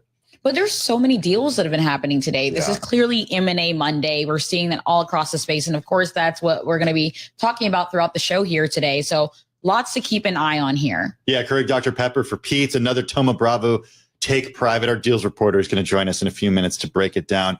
Also, things getting a little dramatic in Silicon Valley, or maybe Austin, Texas. Elon's going after Sam Altman. We're going to have our legal reporter in Austin on the case. Also, speaking of technology and AI, we've got the managing director of Data Cloud over at Google Cloud joining us for a look at how Gen AI is affecting data scientists and developers. All that and more coming up over the next 2 hours right here on Bloomberg Business Week Daily. First up, a check of the day's trade and top business stories. Here he is, Charlie Feller. Hi, thank you very much, Tim and Nora. Right now, we got 54 minutes to go ahead of the closing bell. U.S. stocks, we're trading mixed. The Dow, the S&P are lower. NASDAQ is advancing. We begin with the S&P down 13 right now. That is a drop of 0.2%. Dow Industrials down 296 right now, a decline of 0.6%. And NASDAQ up 20. The NASDAQ Composite Index up 0.1%. The Bloomberg Mag 7 Index, of which NVIDIA is a part, up 0.7%. NVIDIA, of course, reports on Wednesday. 10-year, 4.27%, with the 2-year, 3.73%. Gold down $3.50 the ounce, down 0.1%, while West Texas Intermediate crude up 1.7%, $64.78 a barrel. A rally that puts stocks on the brink of records sputtered. Bond yields rose. Right now, we do have the 10-year, as I mentioned, trading at 4.27%. Investors continue to digest Fed Chair Jay Powell's dovish tilt at Jackson Hole. Liz Thomas is head of investment strategy at SoFi, and she was interviewed this morning on Bloomberg. The other message that I think was very clear from the Fed on Friday was that, yes, we expect some effect from tariffs on inflation, but we're not going to see it immediately. And we're not sure if it's going to be just a one-time thing or if it's going to take a little bit longer. So that's why I say over the next few meetings, I think that the focus will shift back to inflation as some of that data comes through. Liz Thomas of SoFi. Elon Musk is accusing Apple and OpenAI in a lawsuit of unfairly favoring the AI app across iPhones and thwarting competition for other chatbot makers. We'll have more on the topic coming up right here on Bloomberg Business Week Daily. Again, recapping, S&P 500 index down 13, drop there of 0.2%. And for on-demand news 24 hours a day, subscribe to Bloomberg News now wherever you get your podcasts. I'm Charlie Pellet. That is a Bloomberg Business Flash. Thank you so much for that update, Charlie Pellet. We begin in Washington, D.C., where the president met today with South Korea President Lee Jae-myung at the White House. The president and the South Korean president expressed optimism for close cooperation on North Korea, collective security, and shipbuilding, though the U.S. leader downplayed the chances for further concessions on Seoul's tariff deal. I want to bring in Skylar Woodhouse, Bloomberg News White House reporter. She joins us from the White House North Lawn. Is the biggest takeaway here North Korea, or is it the idea of trade tensions, decreasing those trade tensions between the U.S. and South Korea? What's the biggest takeaway from what we've heard thus far? I do think the biggest takeaway from what we've heard so far is around North Korea. The two leaders, President Trump and South Korea's leader, both expressing sort of shared optimism on, making progress with North Korea. So we'll have to wait and see sort of what comes together around there. President Trump mentioned, that he might be heading to South Korea very soon, which could ultimately lead to a meeting potentially with North Korea's leader. So, anytime North Korea gets mentioned here at the White House, it's definitely one of those things that people get very excited about. So, South Korea came in today to talk about trade. It's not surprising that North Korea came up and sort of took over on the trade conversations. Skylar, of course, we know that South Korea is a major trading partner here for the United States. What is the president looking for more broadly from its conversations with South Korea? Yeah, so what we saw from the trade deal between South Korea and the U.S., South Korea had floated a $350 billion investment fund. So what we're trying to, sort out today is where does that fund stand, and sort of just defining, how much that's going to be and sort of what that looks like. What we've heard so far is South Korea today mentioned a $150 billion investment around shipbuilding. President Trump said that the U.S. Would be buying ships from South Korea, and then South Korea, vice versa, would then be building ships here in the U.S. So, that's sort of been President Trump's, goal all along, is to bring manufacturing back to the U.S. through tariffs. So we're still waiting to sort of see what those details actually look like. But so far, that's sort of what we have been able to understand around what this meeting has concluded. Like instances in the past, when it comes to the president and what he said on social media about somebody, things change a little bit when they're actually side by side. Can you explain the way that the president talked a little bit about South Korean politics on social media, but then sort of eased those concerns when he was with the president? Totally. I think that post we saw this morning is sort of true Trump fashion. He, it's no secret that he, constantly posts on Truth Social, on his social media account. And that is what we saw today with the reports coming out of South Korea. President Trump sort of gave his opinion on where he was, on sort of how he evaluated what was going on. And then in the meeting, definitely felt like there was sort of an easing of, what was going on in South Korea. So, there's sort of a lot of questions on sort of where President Trump stands on what is going on in South Korea. So I think we'll have to sort of wait and see and sort of closely follow that development there. Skylar, you covered the White House. You follow President Trump pretty closely here. Where are we in terms of broad trade talk conversations just outside of South Korea, just generally in terms of all these countries? Yeah, I mean, what the deadline was earlier this month, which is crazy that it's now almost September. Time is flying. But what we saw, most of the trade deals were sort of settled on earlier this month. And now what we're seeing still, President Trump has continued to say that these trade deals can continue to be ongoing. And just because there was a deadline and that there was an agreement that if a country comes to the table and, is willing to invest a certain amount of money into the U.S., their tariff rate maybe could go down. So I think for the administration, these tariff talks are going to continue, and it's not just going to be sort of a standstill, like this is all done. So do we expect leaders? I mean, a week ago, we were sitting here talking about European leaders, sort of this unprecedented visit on behalf of Ukraine. And also trade was mentioned, for better or for worse, at these meetings and the public comments that we got last Monday. Do we expect a constant stream, Skylar, of leaders from around the world making a pilgrimage to the White House in an attempt to get better tariff rates? That is certainly something we could continue to see. I mean, still all eyes are on, what's going on in China. And I mean, even just towards the end of last week, in a complete pivot, the president posted on social media about tariffs on furniture.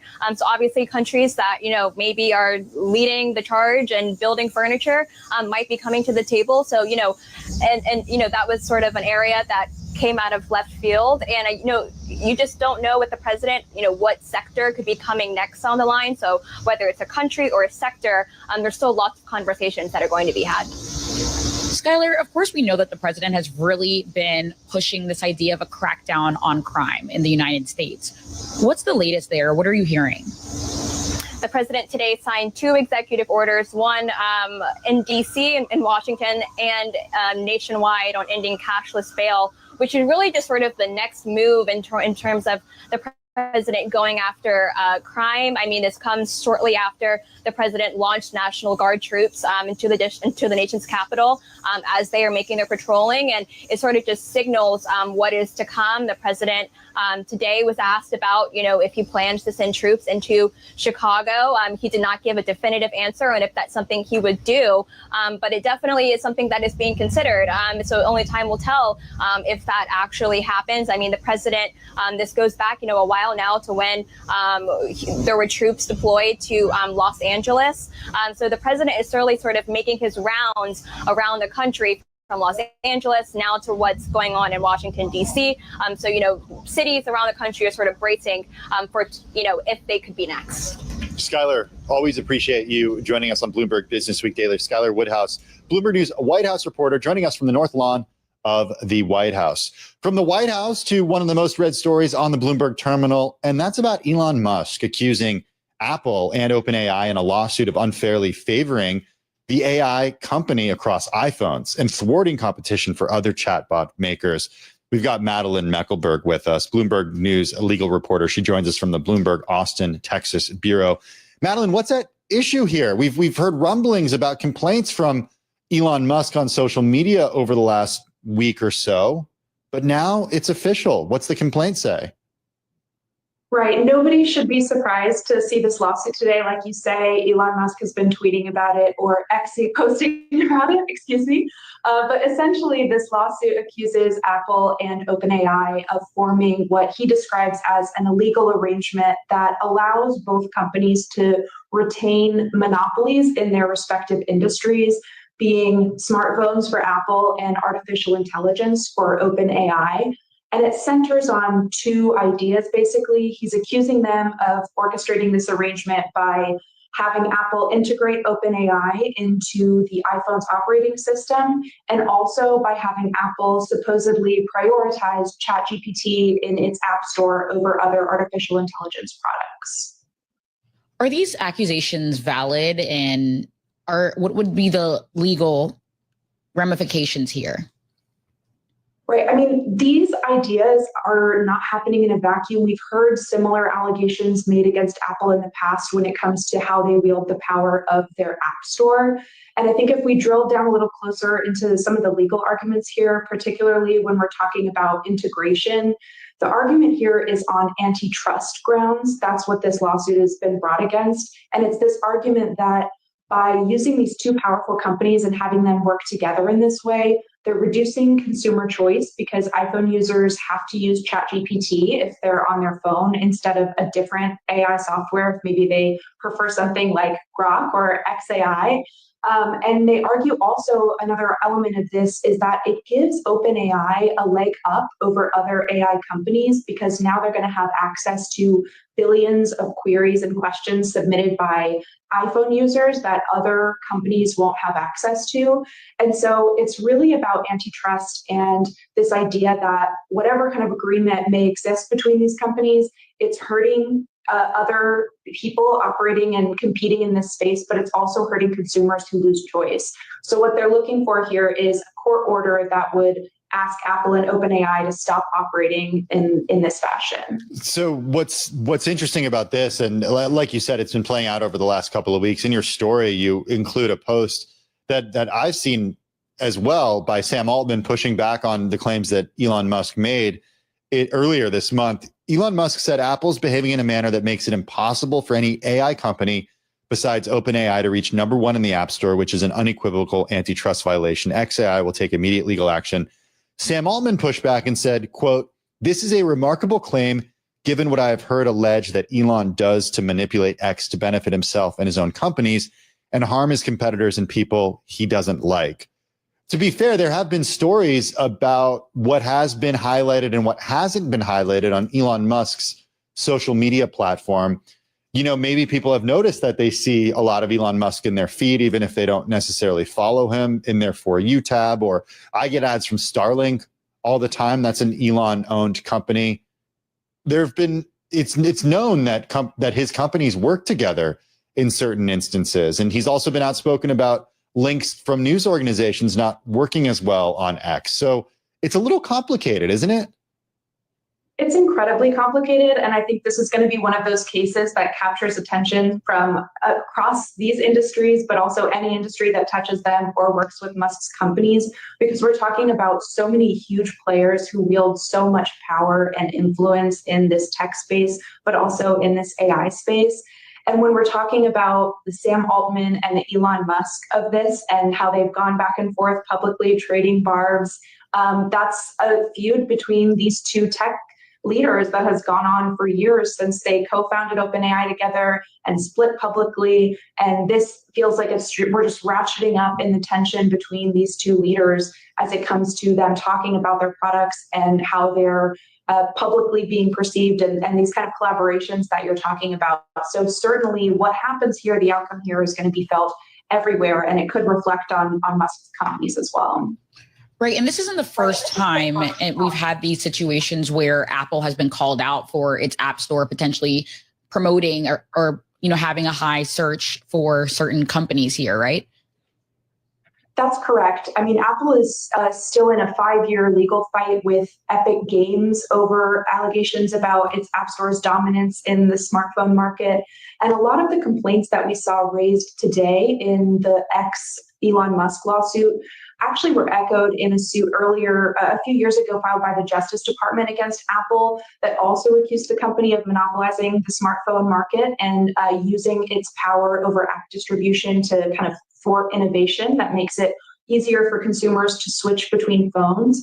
And that centers on this idea of blocking things that are known as super apps or everything apps, and this idea that you're creating an app that has a lot of different features that people get from a smartphone, and by blocking those apps from being available publicly, they're able to retain control over those users who might be looking for an alternative to using the smartphone. And so this certainly, we're not covering new territory here that much in this litigation, but what's new about it is who the players are and this like huge pivotal moment in time we're at when it comes to AI and figuring out what kind of guardrails need to be on these things moving forward. Madeline Meckelberg, Bloomberg News legal reporter, her story among the most read today on the Bloomberg terminal, all about Elon Musk pursuing legal action against Apple and OpenAI, saying that they hurt AI competition. She joins us from our Austin, Texas bureau.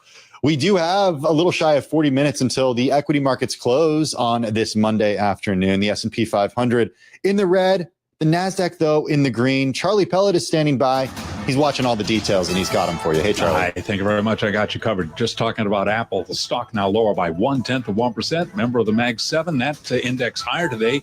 Mag 7 up by 0.8%. The Dow, the S&P, they're both lower. And right now we got NASDAQ higher by 17, gain there of just about 0.1%. S&P down 15, drop of 0.2%. Dow Industrials down 324, a decline of 0.7%. Russell 2000 index of small cap shares down 0.8%. And again, the Mag 7 index up 0.8%. The 10-year at 4.28% with a 2-year currently yielding 3.73%. Gold down 0.1%, 33.68 the ounce, and West Texas Intermediate crude up 1.6%, 64.69 a barrel on WTI.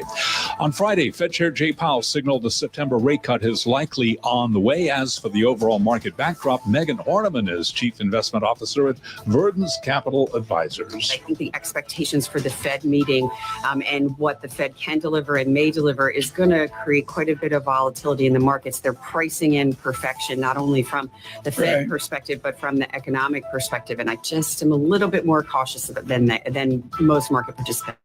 Megan Horniman of Verdens interviewed this morning on surveillance. Back to work Monday. A lot of deals in the works over the weekend. Announced this morning, Keurig Dr. Pepper buying JDE Peet's of the Netherlands for $18.4 billion to bolster its struggling coffee business before kicking off a split of its operations. KDP on the ticker, Keurig Dr. Pepper down 11.3%. ADRs of Peet's, they're surging 17.8%. For on-demand news 24 hours a day, subscribe to Bloomberg News Now wherever you get your podcasts. I'm Charlie Pelleton. That is a Bloomberg Business Flash. Hey, Charlie, thanks for that update. We're going with the story that you just mentioned. Worth repeating, a flurry of deals of late. Just today, Keurig Dr. Pepper agreeing to buy JDE Peet's for $18.4 billion. That's 15.7 billion euros. It's bolstering its struggling coffee business before kicking off a split of its operations. Also, Thoma Bravo has agreed to buy Variant Systems for $1.23 billion in cash just days after announcing a $12.3 billion takeover of Dayforce. That's a lot of billions. Leanna Baker is managing editor of the Bloomberg News Deals team. She joins us here in the Bloomberg Interactive Broker studio. We'll talk about some of these individual deals in a second. But first, what's going on? Because, you know, Thoma Bravo, this deal was another deal last week. It just seems like we're seeing a flurry of M&A happening right now. It's definitely the summer of Thoma Bravo. And this is just another classic merger Monday in August. Who thought we would be here? Usually it's so slow. Is it classic? Well, it's sort of a joke because it's classic for there to be a merger Monday for the deals to announce after the weekend, but not so classic for it to be August, the August before Labor Day. Traditionally, sort of the M&A and IPO market opens after Labor Day. But this has been a weird year. We started the year thinking animal spirits are high and we're going to see all these deals. And then we had a lot of the tariff drama and dislocation that paused things. And then we had pent up demand. So a lot of these deals have probably been in the works for a really long time, but we're finally seeing them get to the finish line now because things are just lining up in the debt markets and the equity markets and between sort of the principal players here. So seasonality has been pretty untraditional as of late. I can't recall a time that we've been so busy in August. Usually there's one big deal in August. Like you guys were talking about Elon Musk before when he had his famous 420 tweet about taking Tesla 5 years ago. I think that was in August and that, consumed that August for me. But right now, every week there's, these large deals. You mentioned Thoma Bravo did one last week, Dayforce. So it feels like every Monday we're getting in and we're seeing, several deals in the works. And I'm hearing bankers and lawyers are tired. They want to get to their vacation. Is it because there's this belief that rates will come down? Is it because there's a belief that the regulatory environment under the Biden administration was a lot different than it is now under the Trump administration? Is it yes and yes, all of the above? It's all of the above. It's hard to sort of trace the reason for deal making to pick up, but deals beget more deals. So if you see one deal happen, then other players are going to take note, and especially. Like this coffee deal today, we could see other deals in the space, consumer and retail. That's been a busy space this year, a lot going on in food. And then private equity, as you know, there's just so much dry powder. Thoma Bravo has a lot of money to put to use. They've raised, tens of billions of dollars, and it's time to put that money to work. You mentioned consumer. Are there any particular industries where you're seeing the most consolidation right now? So I mentioned food, staples. So, here you see that. And then you might recall there was a Kellogg related deal. That was a spinoff company, in the cereal space. And then we saw Kellanova last year. That was a pretty big deal. So definitely, big stuff happening in food. My team reported on also like the food distributors. There was that, US Foods potential deal there, but that may not happen with Performance Food. They were pretty public on conference calls about that, but definitely interesting dynamics happening in that space around pricing and whatnot. Are there sectors that are not seeing M&A right now? It's interesting. Like today there was financials have been very active. So lately. You meant, financials is interesting. So my team broke the largest regional bank deal in a while. We saw Pinnacle and Synovus a month ago do a merger. So maybe not super well known in the New York area, but we are seeing some regional bank deals. You go to happen. Atlanta and there are signs for Synovus everywhere. Sure. So that's a space, but there's a lot of regulation, obviously. So it's harder to get some of those deals done. In the IPO market, a lot of eyes are on Fannie and Freddie and that big IPO. So I wouldn't say financials is totally dead. We should definitely watch it. So with KDP though, Keurig Dr. Pepper, what's the play here? So this one has it all. It has a spin-off angle. They're going to do this deal, but then they're going to split into two. It also has an unwinding deal because, a few years ago when Keurig bought Dr. Pepper, we thought that would happen, but then it's being unwound here. So we also have a family, rich family in Europe, which, controls both of these. This is JAB Holdings. So JAB is controlled by the Ryman family, and Bloomberg had a story that there's going to be $12.5 billion, I think, that they're going to cash out for and maybe deploy through other acquisitions. And they've been buying insurance companies and getting away from food. So there's just so many interesting angles here that this deal kind of unlocks. We're speaking with Leanna Baker. She's managing editor of the Bloomberg News Deals team. She joins us here in the Bloomberg Interactive Brokers studio. Okay, so that's the Keurig Dr. Pepper buying JDE Peet's. What about the Thoma Bravo side of things? And this is a well-known private equity player when it comes to software. But I got to be honest with you, after last week, I saw Dayforce. That wasn't a company I was super familiar with, even though it was an S&P 500 component. To be fair, they changed their name. It used to be called Ceridian. So they have only been Dayforce for like a year. Totally. So, but Ceridian was a workforce management, right? There we go. It's somehow connected to IBM. Like in 2007, TH Lee Partners took that private. So like Ceridian is like a historic private equity name, but yeah, don't feel too bad about not knowing Dayforce. But what's clear is that Thoma Bravo has a strategy where they just roll up a ton in tech and software. They have a few sweet spots, like they love cybersecurity. These aren't cybersecurity companies, but like that's an area they play. HR software, office of the CEO, that's more Dayforce. And then the deal today, Verint, that's more call center software. And they own something called Calabrio, which is another company in the space. So after the deal closes, they're going to merge those together, which is an interesting roll-up strategy for Thoma Bravo. Is the idea historically what Thoma Bravo has done? They take these companies private, they increase efficiencies, they improve operations, and then they take them public again, or do they sell them to other private equity firms? It's a mix of both. The IPO market's been challenged in recent years, so they haven't been taking, that many public, but we've seen some Thoma Bravo IPOs, I think like SailPoint, they might have taken public twice already. So maybe they're not household names, but we're definitely watching, especially they did a big carve out of Boeing a few months ago. So like that maybe one day could be a public company. I think maybe they've mentioned that before. So we have our eye on some of these companies, definitely in cybersecurity. They've done some IPOs. Right. And so for Thoma Bravo, was this back-to-back deal activity common for them? Of course, they're a big name that we follow. So I mentioned that they've raised a lot of money. But yeah, it's a busy pace, but it's hard to time it, right? Sometimes there's other interested bidders and maybe they didn't think they were going to win all of these in a row. So good problem to have, I guess, to win these back to back. But some of these take privates could get quite competitive. You mentioned the IPO market has been a little weak of late. So these private equity firms have explored other opportunities. Are there signs that the IPO market is starting to thaw? I mean, when it comes to crypto companies that have IPO'd recently, there's been some excitement around those. That feels sort of contained to like its own, like a special sector. I'm not an expert on that, but I know that is very hot. I know Figma got people really excited, but then there was like a sell-off, but that one got people thinking like, okay, traditional software companies, that got people excited that there could be IPOs. After Labor Day, we could see, more launch. Our team covering IPOs has been focused on different confidential filings. We haven't seen, though, those names that are so mainstream that everyone pays attention, like a SpaceX going public or something that gets everyone focused on it. That will be exciting if we would see a really big name get the market going. So what other sectors are we seeing outside of crypto? I mean, of course, crypto is its own little unique thing in the IPO space right now, but what other sectors are you keeping your eye on? So I mentioned Figma is in software. So there's always so much VC venture capital money goes into software, and they're looking for winners.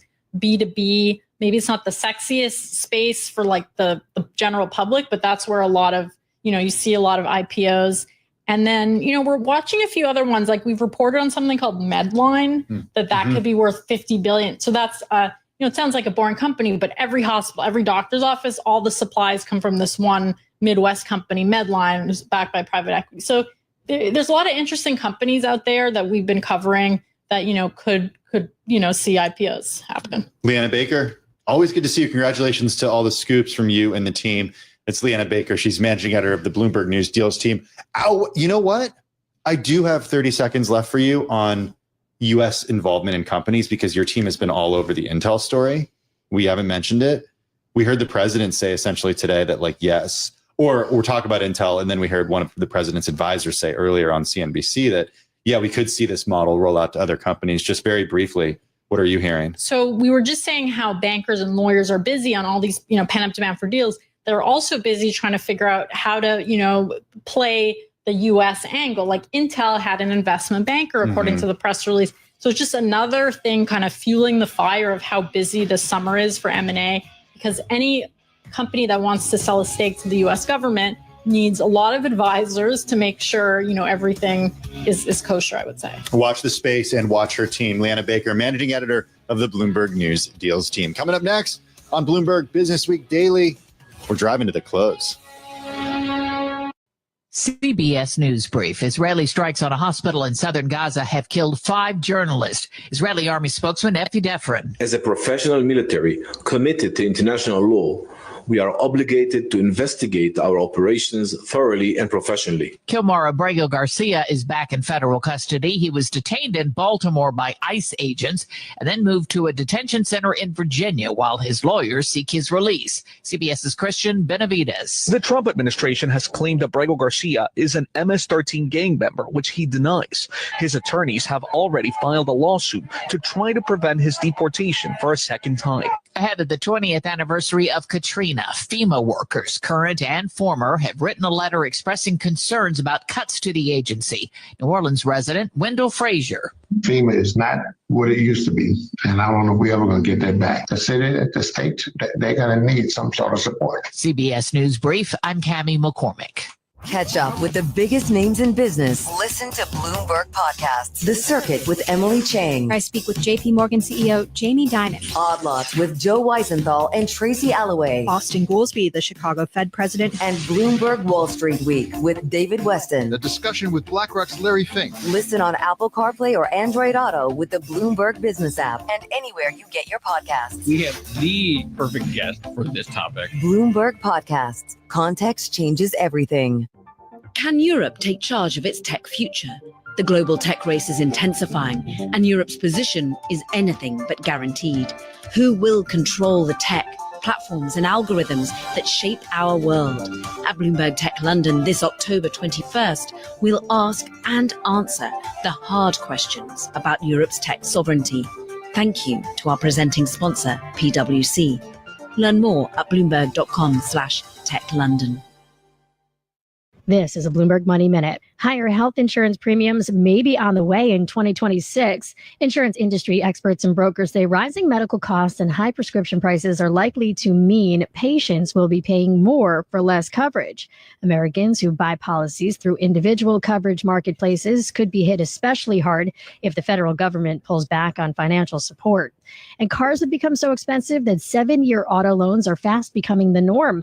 They're often the only way buyers can afford new rides, with the average sale price surging 28% in 5 years to approach $50,000. According to Edmunds, close to 22% of all new vehicle financing are 7-year loans. And President Trump says the U.S. is conducting a major tariff investigation on furniture coming into the U.S., setting the stage for levies. Shares of Wayfair and Williams-Sonoma are lower.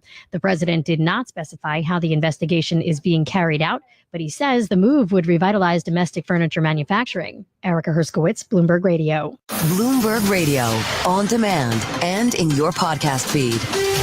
On the latest edition of the Bloomberg Intelligence Podcast, a conversation with Shana Sissel, founder and CEO of Banrion Capital Management, on the markets. Well, one of the latest trends in private equity, they're calling continuation funds, which I think is the funniest thing ever. But it's essentially a private equity fund that raises capital, invests and deploys that capital into businesses, but doesn't have a clear opportunity to exit the strategy after 5 to 10 years. So they sell it to another private equity fund and it goes into a new vintage. And that's how they get their exit. And that's kind of how private equity has been playing the waiting game in an IPO market that hasn't been as active as it has been in the past, and things that are coming to market are much more mature. So, just doing these continuation funds is how private equity has been dealing with the lack of exit opportunities that we have today. Shana, what's the number one alt investment most folks should have in their portfolio? Oh, God, that's a great question. I don't think you can just have one. I think it's like fixed income and equities, where you have to think about how to build the building blocks for a diversified portfolio. But if you wanted to think about maybe balanced funds with alternative world, you got to look at multi-strat. Same idea. It's just multiple types of alternative investments in a single strategy. So if balanced funds the answer in the traditional space, multi-strats the answer in the alternative space. And that would be a fully diversified alternative sleeve. Hear the full conversation on the latest edition of the Bloomberg Intelligence Podcast. Subscribe on Apple, Spotify, and anywhere else you get your podcasts. Plus, listen anytime on the Bloomberg Business app and Bloomberg.com.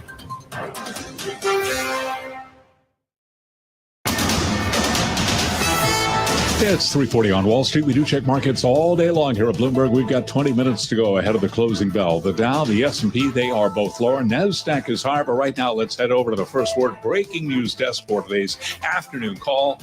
Here is Bill Maloney. And good afternoon, Charlie. That's right. U.S. stocks trading mixed after Friday's surge, with the Dow currently down 303 points.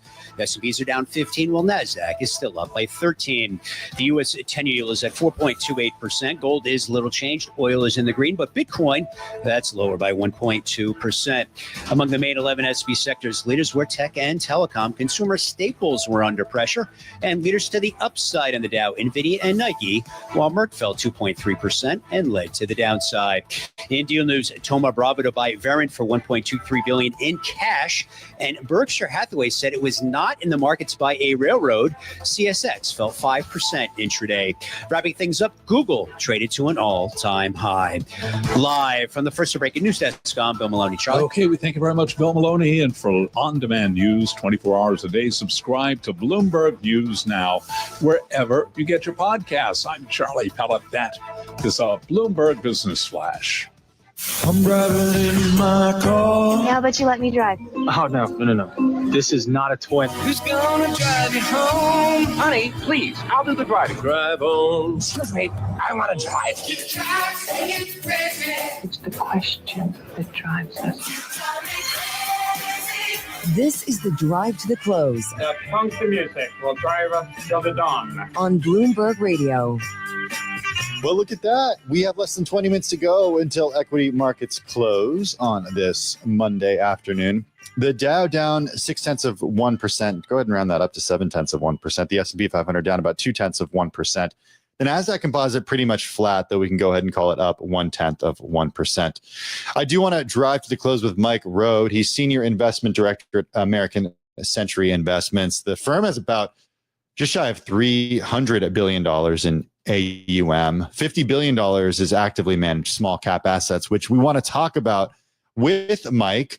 Mike, I want to get to those and some of the names that are in the space that you watch closely. Before that, though, I want to set up the macro environment, especially on the heels of what we heard from Jay Powell, not too far from you, actually, given that it's the Kansas City Fed.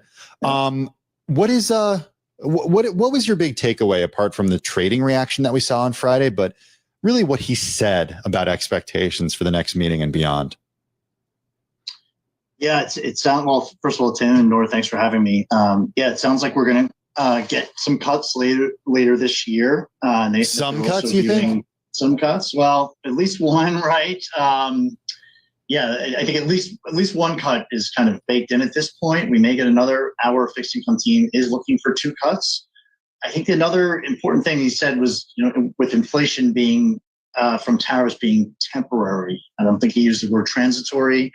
Which is probably good, but somewhat looking through the potential for CPI to kind of increase later this year and into the first quarter. So you can start to make a little bit of a cautiously optimistic case as you look into 2026, just driven by potential for rate cuts, which could reaccelerate GDP. You have the tax bill recently passed that could help increase CapEx, deregulation. You have M&A and IPOs, which I think you've talked about quite a bit on the show today. That helps with the market sentiment. And then finally, reshoring, which I'm happy to talk more about. Well, let's talk about reshoring there. I mean, what do you think about where we are right now and where we could potentially be in regards to the progress there with reshoring into the U.S.?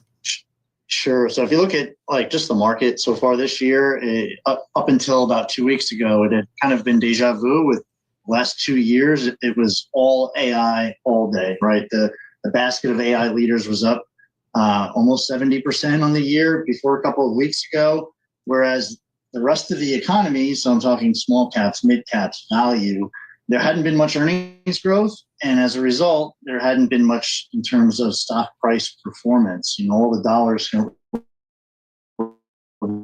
going towards AI, but series of reshoring. You really can start to look at small caps, mid caps, and value, which are a lot more economically sensitive type businesses. Just stepping back on tariffs, whether you agree with tariffs or not, the ultimate goal of the tariffs has always been to reshore manufacturing back to the U.S. That's definitely one of the core beliefs of the Trump administration.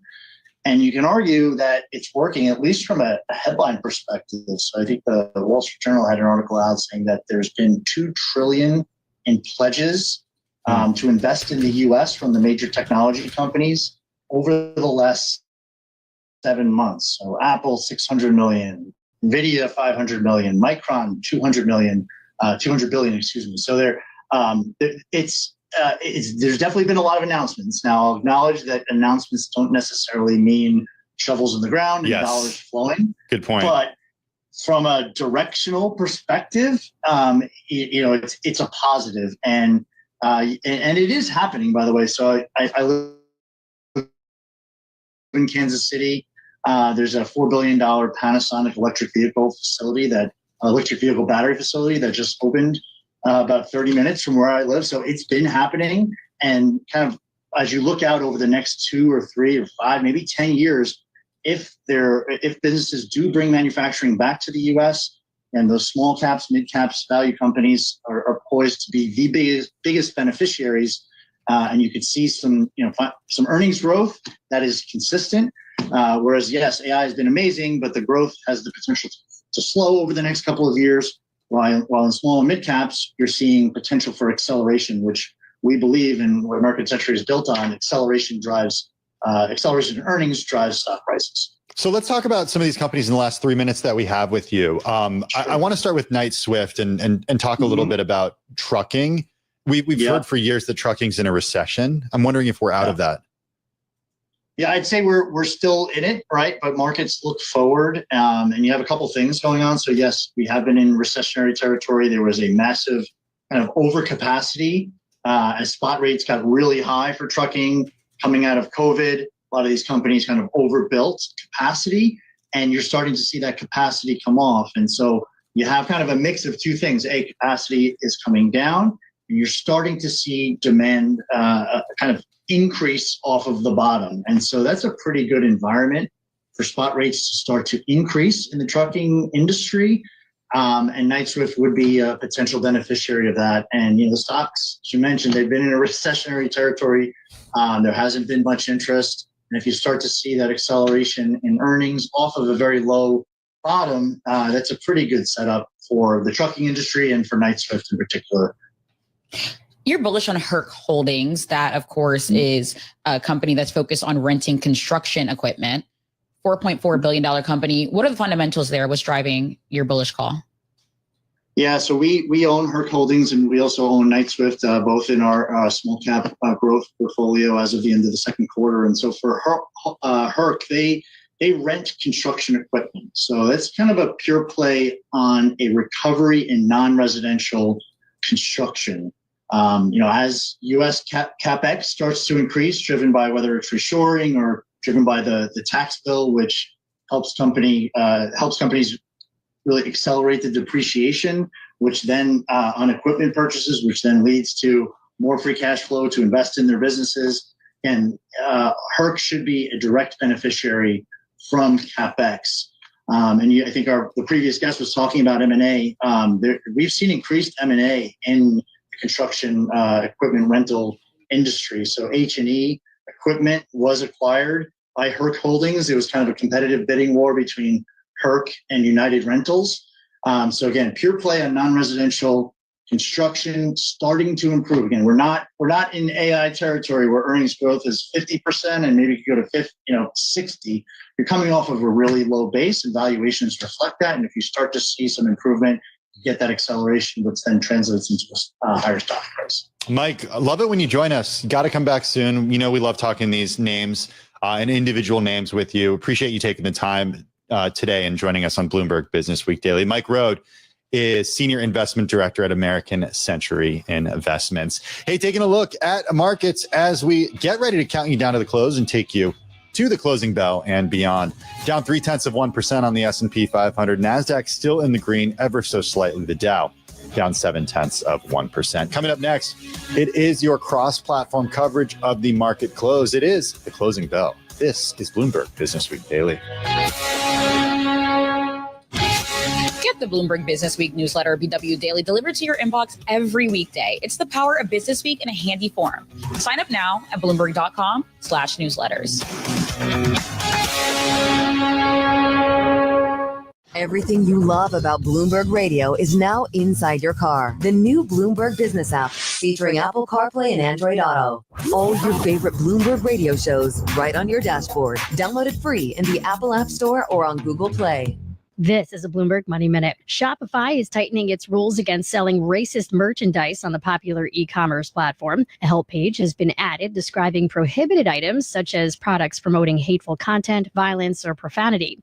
It's a policy reversal for Canada's most valuable tech company, which last year removed that ban. In November, Bloomberg reported a store hosted by Shopify was selling Holocaust denial merchandise. Elon Musk is suing Apple and OpenAI. He's accusing the tech giants of thwarting competition for other chatbot makers like his own XAI. Musk argues that Apple's decision to integrate OpenAI into the iPhone's operating system deprives consumers of a choice. Musk says Apple is making it impossible for anyone other than OpenAI's ChatGPT to reach the top of the App Store charts. And it's back to the negotiating table for Boeing today and the workers who build its fighter jets. These are their first formal discussions since the workers went on strike 3 weeks ago. Erica Herskowitz, Bloomberg Radio. When news breaks across the globe, Bloomberg Radio is there. From the Middle East, a ceasefire declared between Israel and Iran, to Europe, the US-UK trade deal comes into effect, and anywhere in the world news happens. We go to Ethan Briner in Tel Aviv. We get more from Bloomberg's Minmin Low in Hong Kong. Jumana Versace continues our team coverage in Dubai. Listen on Apple CarPlay or Android Auto with the Bloomberg Business app, and always on Bloomberg Radio. Context changes everything. Bloomberg Surveillance is your premier destination for the latest on global financial markets. And now we're live on YouTube. I'm Lisa Mateo. And I'm Tom Keene. Join me, Lisa, Paul Sweeney, and Michael Barr weekday mornings. Visit the Bloomberg podcast page on YouTube to hear and see the most influential voices on global markets. The smart way to start your day is with Bloomberg Surveillance, weekdays 7 to 10 a.m. Eastern. Visit the Bloomberg podcast page on YouTube and click on the live feed to join us today. Every Bloomberg radio show. This is Bloomberg Surveillance. You're listening to Bloomberg Business Week. Every Bloomberg podcast. Welcome to the Odd Lots podcast. This is The Big Take. Every Bloomberg news headline. A Bloomberg News exclusive. Historic moves in the Treasury market. Catch every moment of Bloomberg Radio inside your car. This is a joy. The Bloomberg Business app, now on Apple CarPlay and Android Auto. Download it free in the Apple App Store or on Google Play. Bloomberg Radio. Context changes everything. This is Bloomberg Business Week with Carol Massar and Tim Stenovec on Bloomberg Radio. It is Bloomberg Business Week Daily. That is Norma Linda. She's in for Carol Massar. I'm Tim Stenovec. It is August 25th, 2025, on Monday. And it's a Monday where we're seeing not a lot of action. Maybe everybody's just kind of waiting for what happens with NVIDIA. Interestingly enough, the NASDAQ, which was in the green for most of the day, the NASDAQ composite, that is, has fallen into the red. It's down ever so slightly. I think we can go ahead and still call that flat, but red. We'll see if it turns orange. That means completely flat. NVIDIA is the big story, of course. Those earnings are set to cross after the close on Wednesday. We will have special coverage of that on Wednesday afternoon on Bloomberg Television and Bloomberg Radio. A lot of news breaking. I want to get to a redhead that crossed the Bloomberg terminal. The Trump administration plans to halt yet another offshore wind farm. It's working to halt the administration, that is, development of an offshore wind project planned near Maryland. It's the latest escalation of the White House's war on the clean energy source that is loathed by the president. The Interior Department intends to remand and vacate a permit granted to the $6 billion Maryland offshore wind project. This is according to a court filing dated on Friday. The project, which will consist of as many as 114 wind turbines and about 10 nautical miles off the coast of Ocean City, Maryland, was approved by the Biden administration back in 2024, and it was set to begin construction next year. The U.S. Wind's Vice President of External Affairs said, quote, "We remain confident that the federal permits we secured after a multi-year and rigorous public review process are legally sound." Yeah, I mean, super interesting story here. I mean, at the event with Lamont, Connecticut Senator Chris Murphy accused Trump of seeking to destroy renewable energy in an attempt to favor fossil fuels such as oil and gas, they were calling out here. And then we have Senator Richard Blumenthal, and he, of course, is Murphy's fellow Democrat, Connecticut Democrat. He called the decision, quote unquote, blatantly illegal, and said that the administration would lose in court if there is some sort of legal challenge. Yeah, to be clear, this is a different project. This is the Connecticut project that you're speaking about. We're also got the news on the Maryland project. There's a lot to keep track of when it comes to these offshore wind projects that are loathed by the president. Also on our radar, it's one of the most read stories on the Bloomberg terminal. This is a fun, very Bloomberg story. It's about ETFs. Vildana Heinrich writing this, among the most read. There are actually now more ETFs in the U.S. than there are individual stocks. And it's interesting. I believe it especially if you think about retail traders, right? A lot of them like to run to ETFs. It's a lot less, of course, risky as doing the individual stock picking here. So you can really get that broad-based exposure that a lot of traders are looking for. Super interesting. It says that there's more than 4,300 ETFs. This is a figure that eclipses a total number of stocks, as you pointed out. There's an ETF for everything, I should say. Also, ETFs for individual stocks if you want to trade with leverage, which I find just fascinating here. The idea of these ETFs being sort of, an easy way to get access to broad-based indexes. That's probably everybody's introduction, but then you get into the more complex derivative products that have also come under criticism from some. Do you have a favorite ETF? One of mine that I love is UFO. Oh yeah, it tracks a lot of the aerospace companies. If you're looking for like a favorite ticker, favorite ticker. An interesting ticker. You know, I don't have a favorite ETF ticker. I like UFO's great. I like, there's some tickers that just you can't get any better, like HOG for Harley Davidson is a great ticker. There's always some fun tickers. I love to just although that company has seen better days, of course. Matt Miller can tell you all about that. Check out this story by Vildana Heinrich. It is among the most read on the Bloomberg terminal, all about ETFs outnumbering individual stocks. Truly an incredible moment when you see the growth of ETFs in recent years. Hey, we are just a couple of minutes away from the closing bell. The S&P 500 in the red, down 0.3%. Consumer staples taking a hit, down 1.6%. Healthcare in the red to the tune of 1.3%. Utilities down 1%. 3 sectors in the green: communication services, energy, and information technology. Coming up next on Bloomberg Business Week Daily, we are counting you down to the close. Bloomberg's The Closing Bell. It starts right now. Broadcasting 24 hours a day at Bloomberg.com and the Bloomberg Business app. This is Bloomberg Radio. The Closing Bell, Bloomberg's comprehensive cross-platform coverage of the U.S. market close, starts right now. And right now we are 2 minutes away from the end of the trading day. Romaine Bostic here with Katie Greifeld, taking you through to that closing bell with a global simulcast. It starts now. Tim Stenovic in the radio booth. Carol Massar, for some reason, has the week off once again. Nora Melinda doing the best to fill her shoes. Welcome to our audiences across all of our Bloomberg platforms, including our partnership with YouTube. Right across the screen, a big flip, Tim, from what we saw on Friday, where you had the majority of the stocks in the green. Today, the majority in the red. Yeah, it was a relief rally based on what we heard from Jay Powell in Jackson Hole. The exuberance is maybe a little bit gone. I don't know. Everybody's just waiting to hear what NVIDIA says on Wednesday, because no question that sets the tone for the week. Of course, when we look at everything that came out of the commentary from Jay Powell last week, that's really what we're thinking about this week. But of course, we have NVIDIA on Wednesday. That's what a lot of traders are really looking forward to. But as we really just think about the broader economy, of course, we know that September rate cut is all but priced in, at least by traders here. But the question really is, what is the cadence after that? Are we going to see cuts into the end of the year, into 2026? Or is it going to be a bit more of a dovish situation here? I hear what you're saying, but Steve Sosnick just reminded Romaine and I that we're taking a look at 84% odds or so of the September rate cut. We were talking about above 100%. We were talking about a 50 basis point rate cut just a couple of weeks ago, and that feels like a long time ago. And I'm glad he pointed that out, too, because even when you look out to the next few meetings, that sort of 100% conviction you saw for 2 rate cuts this year and a continuation of that cycle into 2026, certainly a lot of people on the fence right now about whether that is actually the case. Right across the screen here on your major indices in New York as we get the closing bells, the Dow Jones Industrial Average leading the charge lower, down about 0.8%, a drop of more than 300 points. We should point out the Dow Transports also falling about 300 points, or about 1.8%.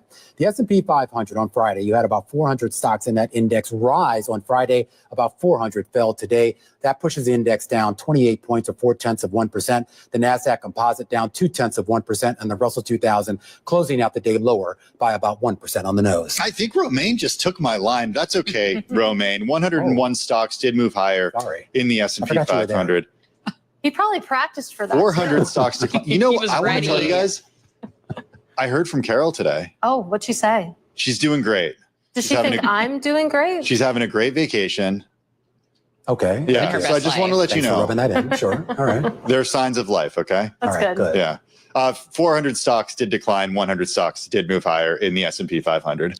All right, let's take a look at the sector breakdown here. Not a lot of green on the circle. The circle mostly red today, and you can see Tech looks particularly angry. That is a big decliner here. What did do okay today? Communication services. We know that Alphabet had an okay day. You also had the energy sector managing to go a little bit green here, but definitely when it comes to the sector level, a lot of declines to choose from. Did you say the tech sector was angry? Yeah, look at it. It's dark red. It's screaming at me. If you're short the market, though, there's some very happy bears today if they still exist. You could be okay. Hey, I want to start with fertilizer stocks today. I did manage to find a few stocks in the green. I had to go outside of the U.S. for a couple of them, though.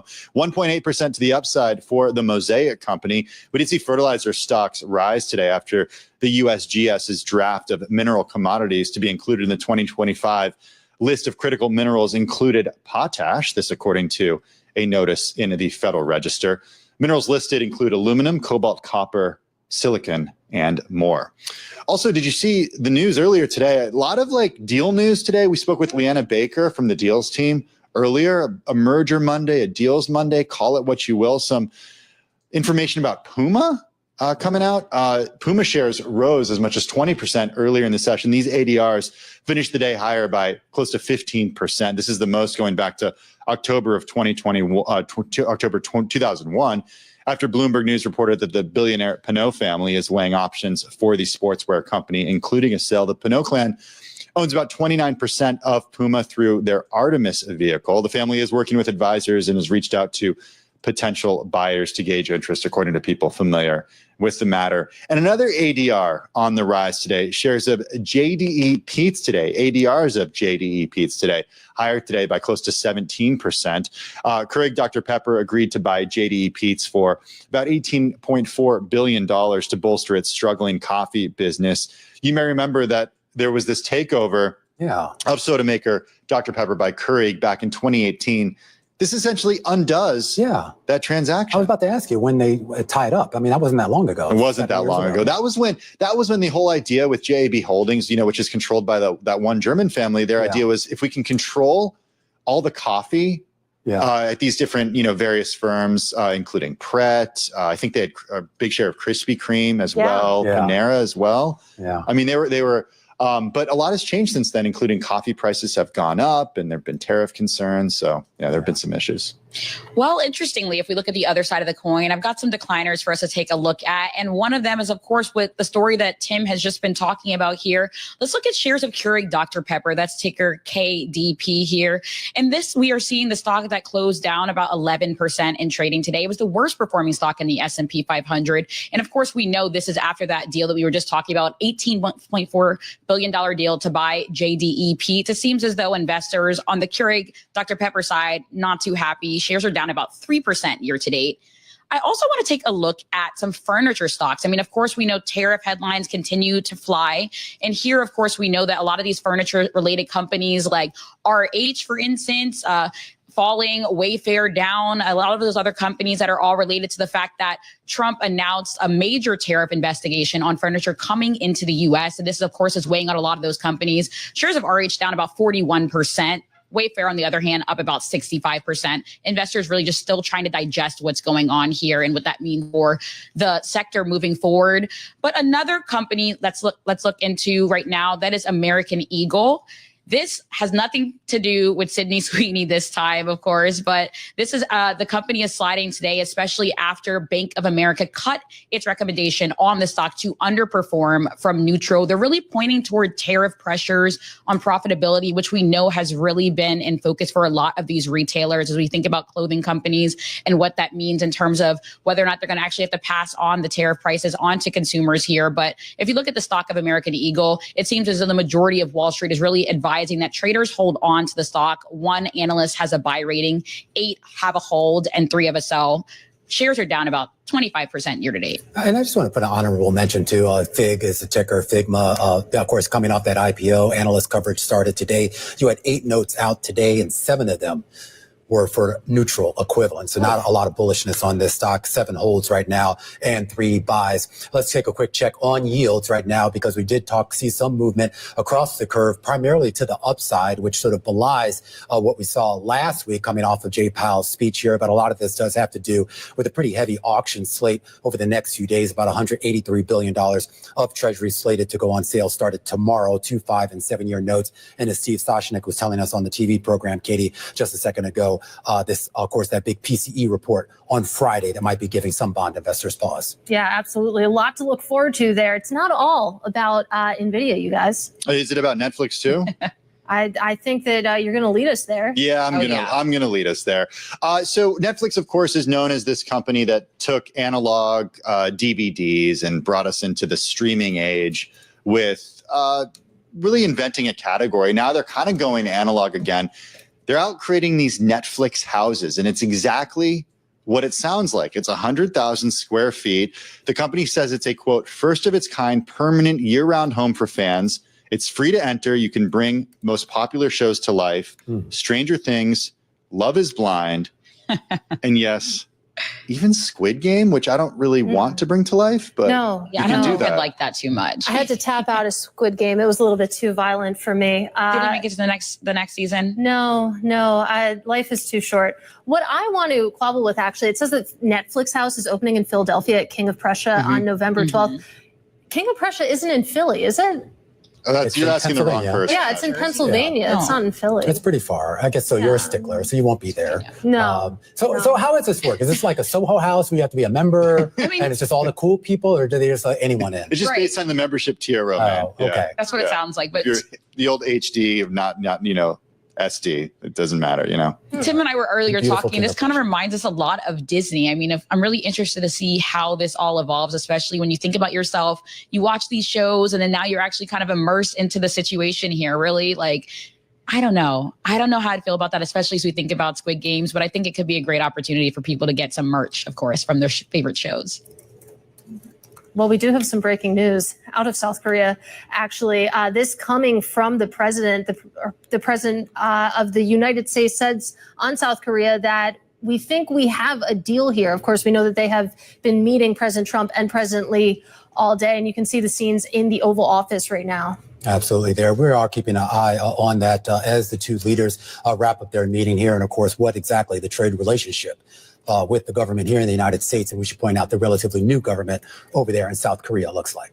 Yeah, the big question, are the devil's in the details, as Carol always says when it comes to these trade deals. And also, I think we can expect a steady stream of international leaders continuing, making their way to the White House to try to negotiate better terms for their trading deals. That is going to do it for our cross-platform coverage of the market close on this Monday afternoon. We're going to be back tomorrow, same time, same place. This is Bloomberg Business Week Daily, reporting from the magazine that helps global leaders stay ahead, with insight on the people, companies, and trends shaping today's complex economy, plus global business, finance, and tech news as it happens. Bloomberg Business Week Daily with Carol Masser and Tim Stenivek, live on Bloomberg Radio, television, YouTube, and Bloomberg Originals. It is Bloomberg Business Week Daily. That's Nora Melinda in for Carol Masser. I'm Tim Stenivek. Well, Alphabet shares, the parent company of Google, hitting a new all-time high today. You'll remember that last month, the company reported Google Cloud revenue and operating income topped analysts' projections. Our own Bloomberg Intelligence's Mandeep Singh, writing after earnings that Google's increased CapEx view by $10 billion for the full year suggests cloud segment growth is likely to remain above 30% through the second half of the year.